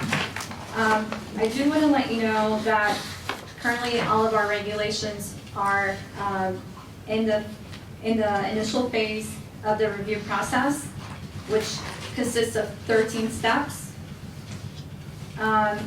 And I'll give you an example. If you go back to the regulation tracking sheets, you can see that there are steps on there that outline this process in place. And I'd like to direct you to the CPI regulation file, or rulemaking file. So both the CPI rulemaking file and the delegation of authority are currently on step 4. And what that means is that our that staff have completed all of the corrections proposed by our legal attorney. And we are currently working on compiling hard copy sets to submit the rulemaking files to the regs coordinator at DCA. So, and I want to thank Andrea for putting together these two spreadsheets for the DCA regulation review process, initial phase and final phase, and the and all of the steps. This was distilled down from a larger spreadsheet or chart that was a little more cumbersome to review. And what we wanted to do was make sure that we're all speaking the same language. So when we're talking about where one of our regs is in the process, we'll be referring to the DCA process and by its steps, because they have, for the initial phase, there's 13 individual steps, and that's before we notice OAL of a proposed regulation, and then we go through the regulation process. And then once OAL has approved the regulation, then we have to go through the final phase, which is another 12 steps. So there's, just because we have quite a few regs and there's a lot of steps, want to make sure that it's clear where each one is. So so you'll be able to, if you look at the tracking sheets, and you're interested in a particular reg, you can look and see it's at step 2, and then you can refer to the guide document and to see what step 2 is. And clearly, it's not very far along. Thank you. Very helpful.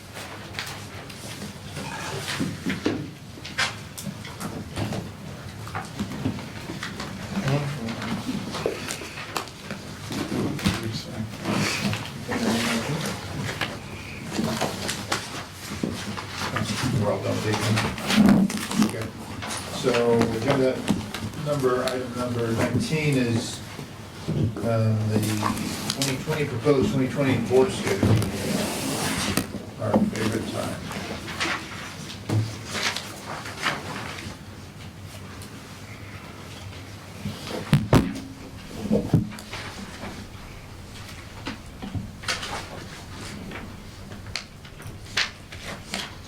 So shall we stick with the rotation of Southern California next? So do we want to address locations first and then dates, or? That's what- Well, it doesn't, I mean, that's, typically, we don't have to, but typically the January meeting is in Sacramento. The last couple of years, it's been a teleconference meeting. So if everybody's able to agree on a date in January today, then it would be an in-person meeting, but it doesn't have to be in Sacramento, so we could have it in LA. Or San Francisco? So you guys decide. Can I maybe start off by Sure. throwing availability? The first week, meaning the week of the 6th and the week of the 13th, with the exception of the 9th, which is a Thursday. Any dates during that time frame? And I'm okay with Sacramento, by the way, but whatever the rest So of the... not, what about the 23rd, then not the 9th or the 23rd? Not the 20th. No, the 23rd would not work for me, and the 30th. If we stay with Thursdays, my only availability is on the 16th.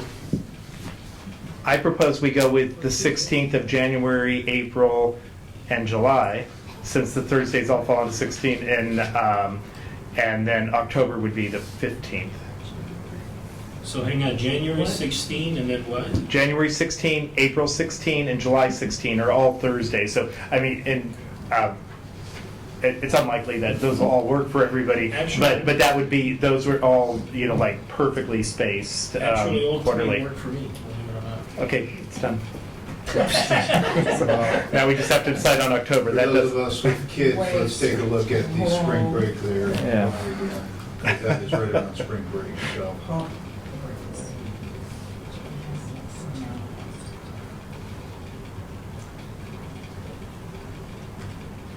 So that's what it was. Do you want to talk locations? I don't know if I can do the 16th. Hold on, I'm checking this. That would be my last meeting. That would be my last meeting, Which one? the 16th, but I don't know if I can make it. In January? Yeah. Well, What about the 14th? Yes, I can.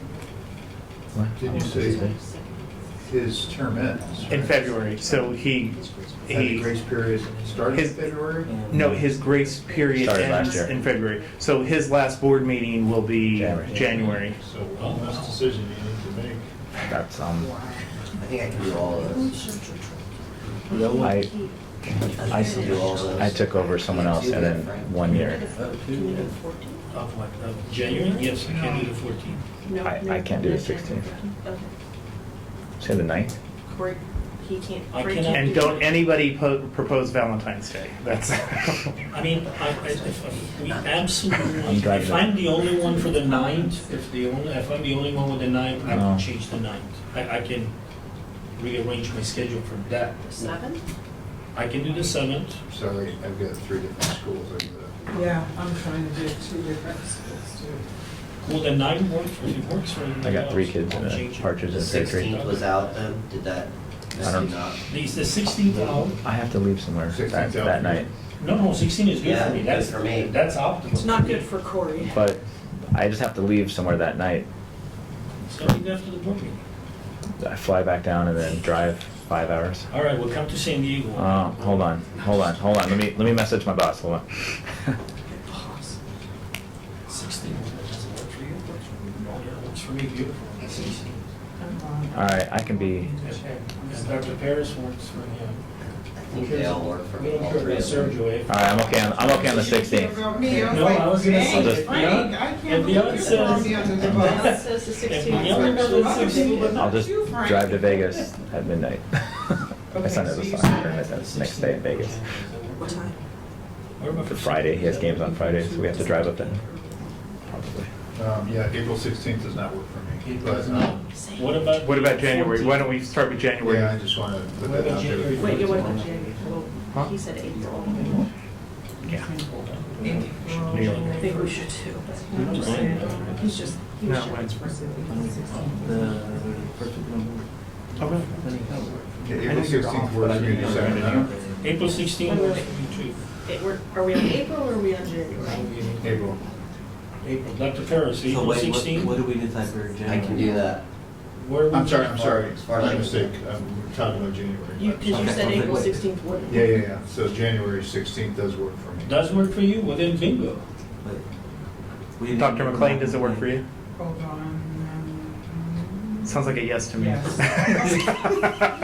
So It's now in LA. Sacramento, It right? can work if it's in LA. Is that We can do Sacramento? LA. Okay, let's just get the dates first. January 16th. 16th, Do LA first. Dr. Okay. Dane. is 16th it? works for me, Okay. yeah. And then You can make it work. Like, you like it better. It's gotta be a quick meeting. I say Mhm. Sacramento. one down. I So say 16. LA. Come on. Let's do dates, let's do dates. Arm wrestle for it. I vote for Southern California in So January. we're good for January, January 16th, what about April? Oh, We're not doing Well, location? let's do location because location makes a difference for us as far as. Okay, and it doesn't, yeah, so it's 16th, wherever I the can work board. LA, I can do Sacramento. We have flexibility on Yeah, that. so it sounds like Dr. Aslino and Dr. McLean need to duke it out. Come here. I'll vote for LA, Southern California. Thank you very much. I don't care where, somewhere in Southern California. So January 7th. No, Much 16th. meeting, too much January meeting. 16th, Southern California. Is that Well, right? no one, no I one, don't think no, we- no one's for sure yet. What's the final decision Okay. for January 16th? Northern California, raise your hand. I don't care. Southern Sacramento? California, Southern California. Sacramento works for me. Southern Wait, California. saying she can only make the Oh, 16th you if can it's make in it if LA. it's- Well, Did you say yeah, that? if it makes it easier for Dion, let's go to LA Yeah, let's go to first. LA. Because it makes it Yeah, easier for let's the go to board LA. It'll make to. it a lot Okay, easier. so to then vote. go to LA. But you, Okay. January All right, 16th. LA, January 16th. All right, so that takes care of you okay, and Dr. Aslino? Corey, right, Corey? You want to set up? Oh, that'd be good. On my way down. I did, that's what I said. First meeting next year. Yeah, yeah. 16 LA, all right, January, we are so, Back to April. April. I can leave for, yeah, I can just drive down. I mean, we can get some. Yeah, that's fine. Although I'll make it home the same time whether I fly. What's that? We didn't think to ask our legal counsel his No, my wife availability. has class. But- Oh, let's start over again. No, but we can get it substituted. He won't be able to make the If need be, 16th, but I might be rest able before I to go. make it, depends. Oh, no, we don't want to do that if you can't. Substitute. They just stifle us on everything. Whatever. Easy, No, baby. we'll get somebody who has sleep apnea or something. Oh. You can go on a maybe. Yeah. Sacramento be better for you? Speak Yes, up. it would be, but Oh, God. Wow, this is It's just an extra flight. I mean, honestly, I'd get home, for me, I would get home, just, I'd get home probably the same time. Is there? you Does all the are the board and you should 7th schedule work it to for your schedules. everybody? and we'll- January 7th? That's fine. I could do the 7th. I can do 7th. I can do the 7th of the Sacramento, not, I can do the 7th. Okay, Sacramento, can you do Sacramento? Yeah, just, What about, what you know, about what's better for you, 16th or 17th? I can do the 7th. You can do 7th? 16th would be better for me. But, where are we doing Sacramento. on the 7th, it would be Sacramento. What about Dr. Parrish, is the 7th work for you? I'm good, either location, either day. I'm easy, I second that motion. Either location, either I day. tertiary. All right, but the next one's in LA. Yeah, Okay, that's so- the way it usually works. Okay, So the 7th? So we change it to the 7th? The 7th in Sacramento, it sounds like. 7th, Sacramento. Now you ruined my perfect 16, 16, 16. I was gonna go play those numbers. And I have no other scheduled time off next year. You're not allowed. Yeah. Yeah. So, Okay. Now we're on to April. what works in April, Dion? Okay. so, Try the first 2 not- weeks. Not the second week. Does not work. What about third week? The The week of the 13th. I'm done. It's a spring Good luck. break. Okay. Yeah. That didn't mean it. All right, so Why January. could we have the 22nd, 23rd, 4th? 27th, 8th, 9th. That's my fault. Vacation. Okay. You can meet without me, but I won't be here on those dates. Wait, so can we do the 21st?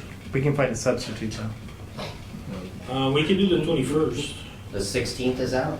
You say, yeah, see, what about the 16th? Yeah, I mean, I have a spring break then, so. What about the 21st? Is 21st for you? Actually, 21st, Dr. Dan and I, it would work. give me The a second 16th? here, let me take a look at one there, maybe. That'll work. Yeah, 16th would be better. 21st. The 21st, I'll be, I can make it It's work. in LA, right? it's in LA, yeah. Generally Thursdays are better. It works for me. So I'm open for both, either 16 or 21st. I Yeah. could do LA either Okay. days. One moment here, let me take a look. Thursdays are better. Huh? Just put it out there, Wait. Thursdays are better. Thursdays are better? For who? Staff. For staff, Staff it's, will- yeah, the weekend, having a board meeting like Tuesday? right after a weekend, it throws up the time frame for That's why we're everything. doing Tuesday, not right after the weekend.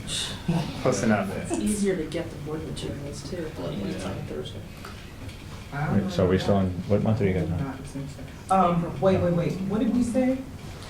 We said the 21st? I'm looking at something on. 16th. He's looking April at the 3rd. 16th. 16th or the 21st? Okay, so Oh, for spring break. I need to talk to Yeah. Robert about. I'm good on the 16th. The 16th would be better. April 16th. So who doesn't the Are you 16th good work with for? the I think David? Sergio's Yep. holding us up as usual. Frank, are you good with April 16th? I'm good, I said it already. Dr. Sergio, you got Sacramento in January, so No, I didn't, Michael did. That's true. Yeah, I can't commit to that, but that's all right. I mean, I haven't missed a board meeting, so I'll be happy to take a break. But, we'll send you the video. I have a kid's spring break then, 2 of them, and so I could do. Take them down to Disneyland. I could do the 23rd. Disneyland. 21st then, when would that? Watch out for measles. Torture, that's why you have, Sorry. that's why you have You know, like, ex-spouses. 21st it's isn't, Tuesday. I know, the rest of that week. Can we do 21st? Or will we be here? I'll be, I don't know, I'll make it work, so, I don't know, I don't think we have our flights yet, so. Unless we can do the 9th. We do the 9th? We can do the 9th. No, Dr. McLean. I cannot do that second week. So the 21st. Did that work for anybody? Works. I'm good. And you're gone the entire next week, I The remember. 28th, Yeah, I'll be, that would be a good week. Yeah, you're gone. 21st is a very good day. So what about- 27, 28, 29, or 30, that would not work for me. That would- So what about that first week of May? I'm gone. Like, it's not a problem to push it back for a little bit. You know why?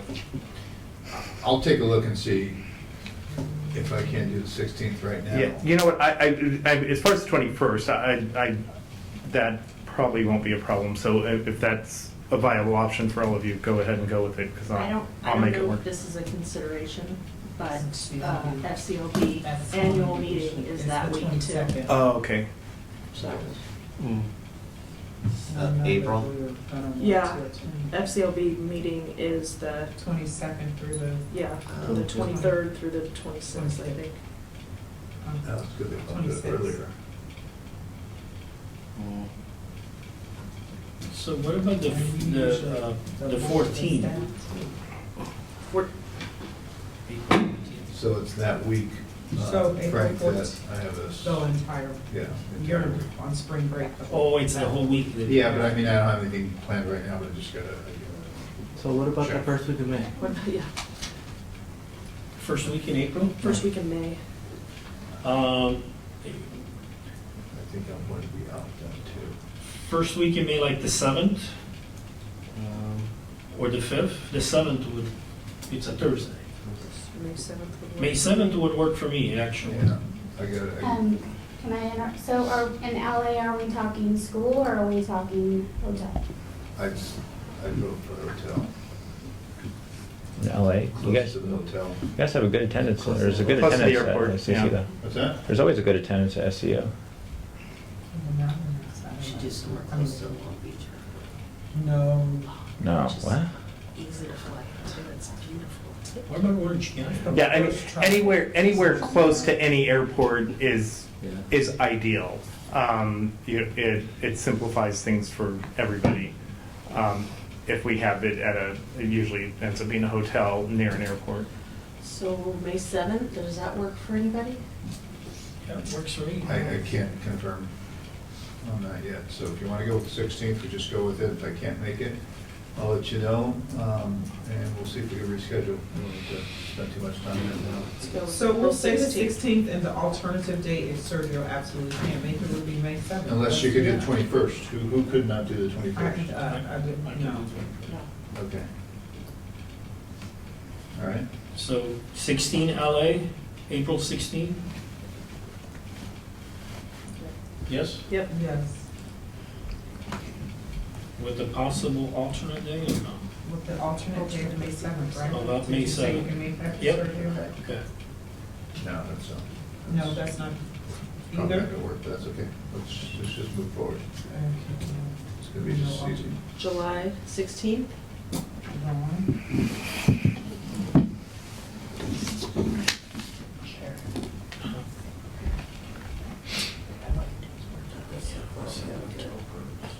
If it's in Sacramento, it's like here. Oh, is it? Because I need it. Expect some That's perfect. good. But if I have to, I'm done on the 15th.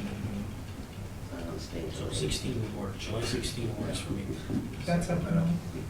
So Yeah. we're going back to. I don't know what I want to get out of. Are we in San But if we Diego? do it, July No. 23rd. Back to Sacramento. yes, Or we July 23rd will work. Is that? Further, yeah, it doesn't have to be Sacramento.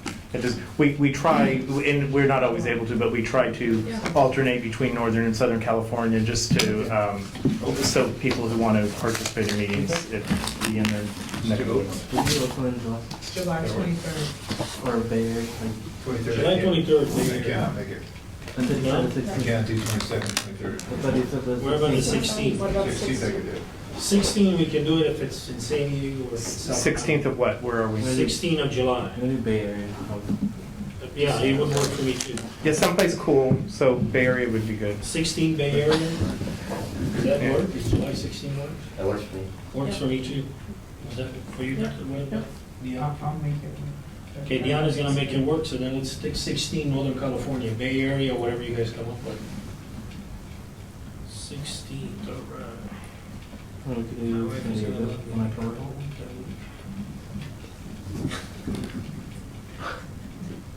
October, Either that or you'll be happy. October 15th, anyone? Which way do you want to say? And then. Depends on the week. Next one is in October? I just want to remind everybody, we have a board member in Reading now, so in case we want to go to the We extreme should go north. Reading. Yeah, we should go Reading. Yeah, ready? I will engage in setting that up. Oh, yeah, we should I go I got a Reading. great place we could do it. People an opportunity Where are you to gonna fly to? participate up there? You have to fly to Sacramento and drive up to You Reading. can, no, you can, I'm out not of San flying. Francisco, you can fly direct to Reading. Yeah, and how much is that gonna cost? We'll run that by the governor's office. Just money. We can just drive, we'll get a car. Yeah, I don't know, I don't know if it's. We could rent a minivan. I drove here. Rent a When I park drove bus. here. Guys can rent a How far park is the bus. drive from Sacramento? 2.5 hours? More like 3.5. You don't want to go. Sorry. You don't want to go. I have to veto that. Yeah, Yeah, you don't want to go. if you dodge traffic. I'll take a vote on that even though I won't be here. I didn't come this far, I came this way. No, thank you. And David has goats too, so we can go. Go to, oh, not anymore? Not That didn't anymore. work out? Yeah, it didn't work out. I cannot do October 15th or 16th, if that's what we were talking Okay, about. are we on? Cannot? We can do October 8th, what about October 8th? I cannot do the 8th. I cannot do that second weekend. Second week, the 8th, what about October 1st? 4th to the 12th, I cannot do. What about the 1st? Or the 29th? First or the 20, oh, you can't do the 22nd? 29th I of can do September. 29th of September works for me. 29th of October, you mean? Oh, you want to do 29th of October? You said September. That works also. Or the 22nd? 22nd works for me. 29th. October 22nd works for me. Where are we going? Is that I think I saw that on my Back, phone. I'm assuming Southern. Southern. I know I saw that on my phone before. Somehow the 16th passed. Orange County, we're doing that time. We're doing that Orange County. School's a pain. Orange County, I'm telling you, right outside the John Wayne, there's a ton of places. Anywhere over there, there's a ton of places. Oh, Santa Ana. I guess they break there too, I know. I used to live right So we'll do there. the 29th? And Sergio can bring his kids and take them to Disneyland. Yeah, there you go. Thank you. Are we still talking about spring break, or are we? October 29th. October 29th. Is October 29th? I'll take them. If you excuse me from the board meeting, I'll take you kids to Disneyland. You can take mine. October 29th. No guarantee that you'll get them back. I mean, All right. Orange County. Are we going Orange County? Is that that wherever the board wants to go. Orange County. Let's go to Riverside. Let's go to Riverside. Did we actually vote down Reading? Did that happen? Yes. I'm sorry, Yeah. Palm Springs. Nobody even knows where Reading is. I'll bring Might as well maps. go to Bacon. I'll bring There's an maps. airport. It's next to There's an Red airport out Rock. there. All things of the, I have no. Okay, Ontario. It's fires. Fly into Ontario and drive. Orange County Airport is I'm excellent. joking. I won't even know. Orange County. All right. Wonderful. Good. We're moving on. Perfect. All right. What did we decide? So which one, are there any in San Diego? So October 29th is Orange County. No. Can you repeat those back? So January 7th, Sacramento, April 16th is LA, July 16th is Oakland or Northern California, and October 29th is Orange County. Sound right? Yep. Perfect, thank you. Any public comment?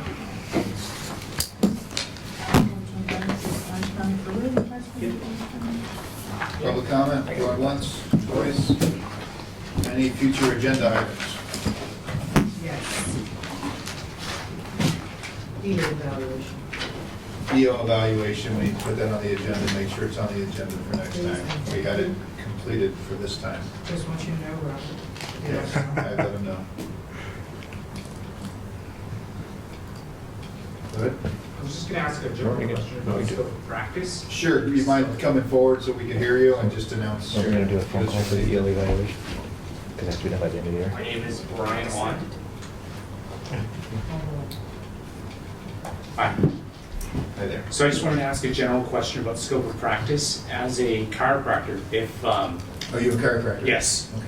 if I was to see a patient and let's say I didn't feel that they needed treatment at that time, or if I felt they needed maybe physical therapist from the physical therapist in the office or acupuncture, am I able to do that without actually treating the patient with chiropractic therapy? Sorry to interrupt you, but this isn't the appropriate venue. You can call me. You can call me on tomorrow, actually, and I can try. You know, I may not be able to answer your. It depends on the particular. The specifics of the question, but I can guide you. Okay. But yeah, the board members can only speak to things that are on the agenda, so they wouldn't be able to discuss your question. Okay. But I'm happy to help you. Thank you. Thank you. Thank you. Wasn't the EO evaluation need to be done by the end of the year? It needs to be done by the end of the fiscal year, not the calendar year. So January will still be good? Other Yeah, future January's agenda fine. items? Anything else?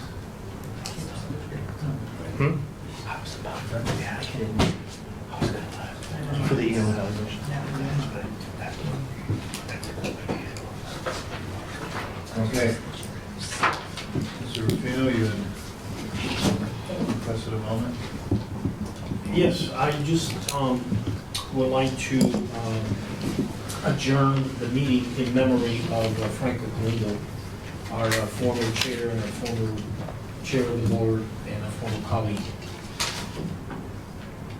If there's no objections, I'd like to ask us to be. No objection. Strictly second that. Okay, and so the meeting is adjourned at 3:26 PM. Thank you, everybody.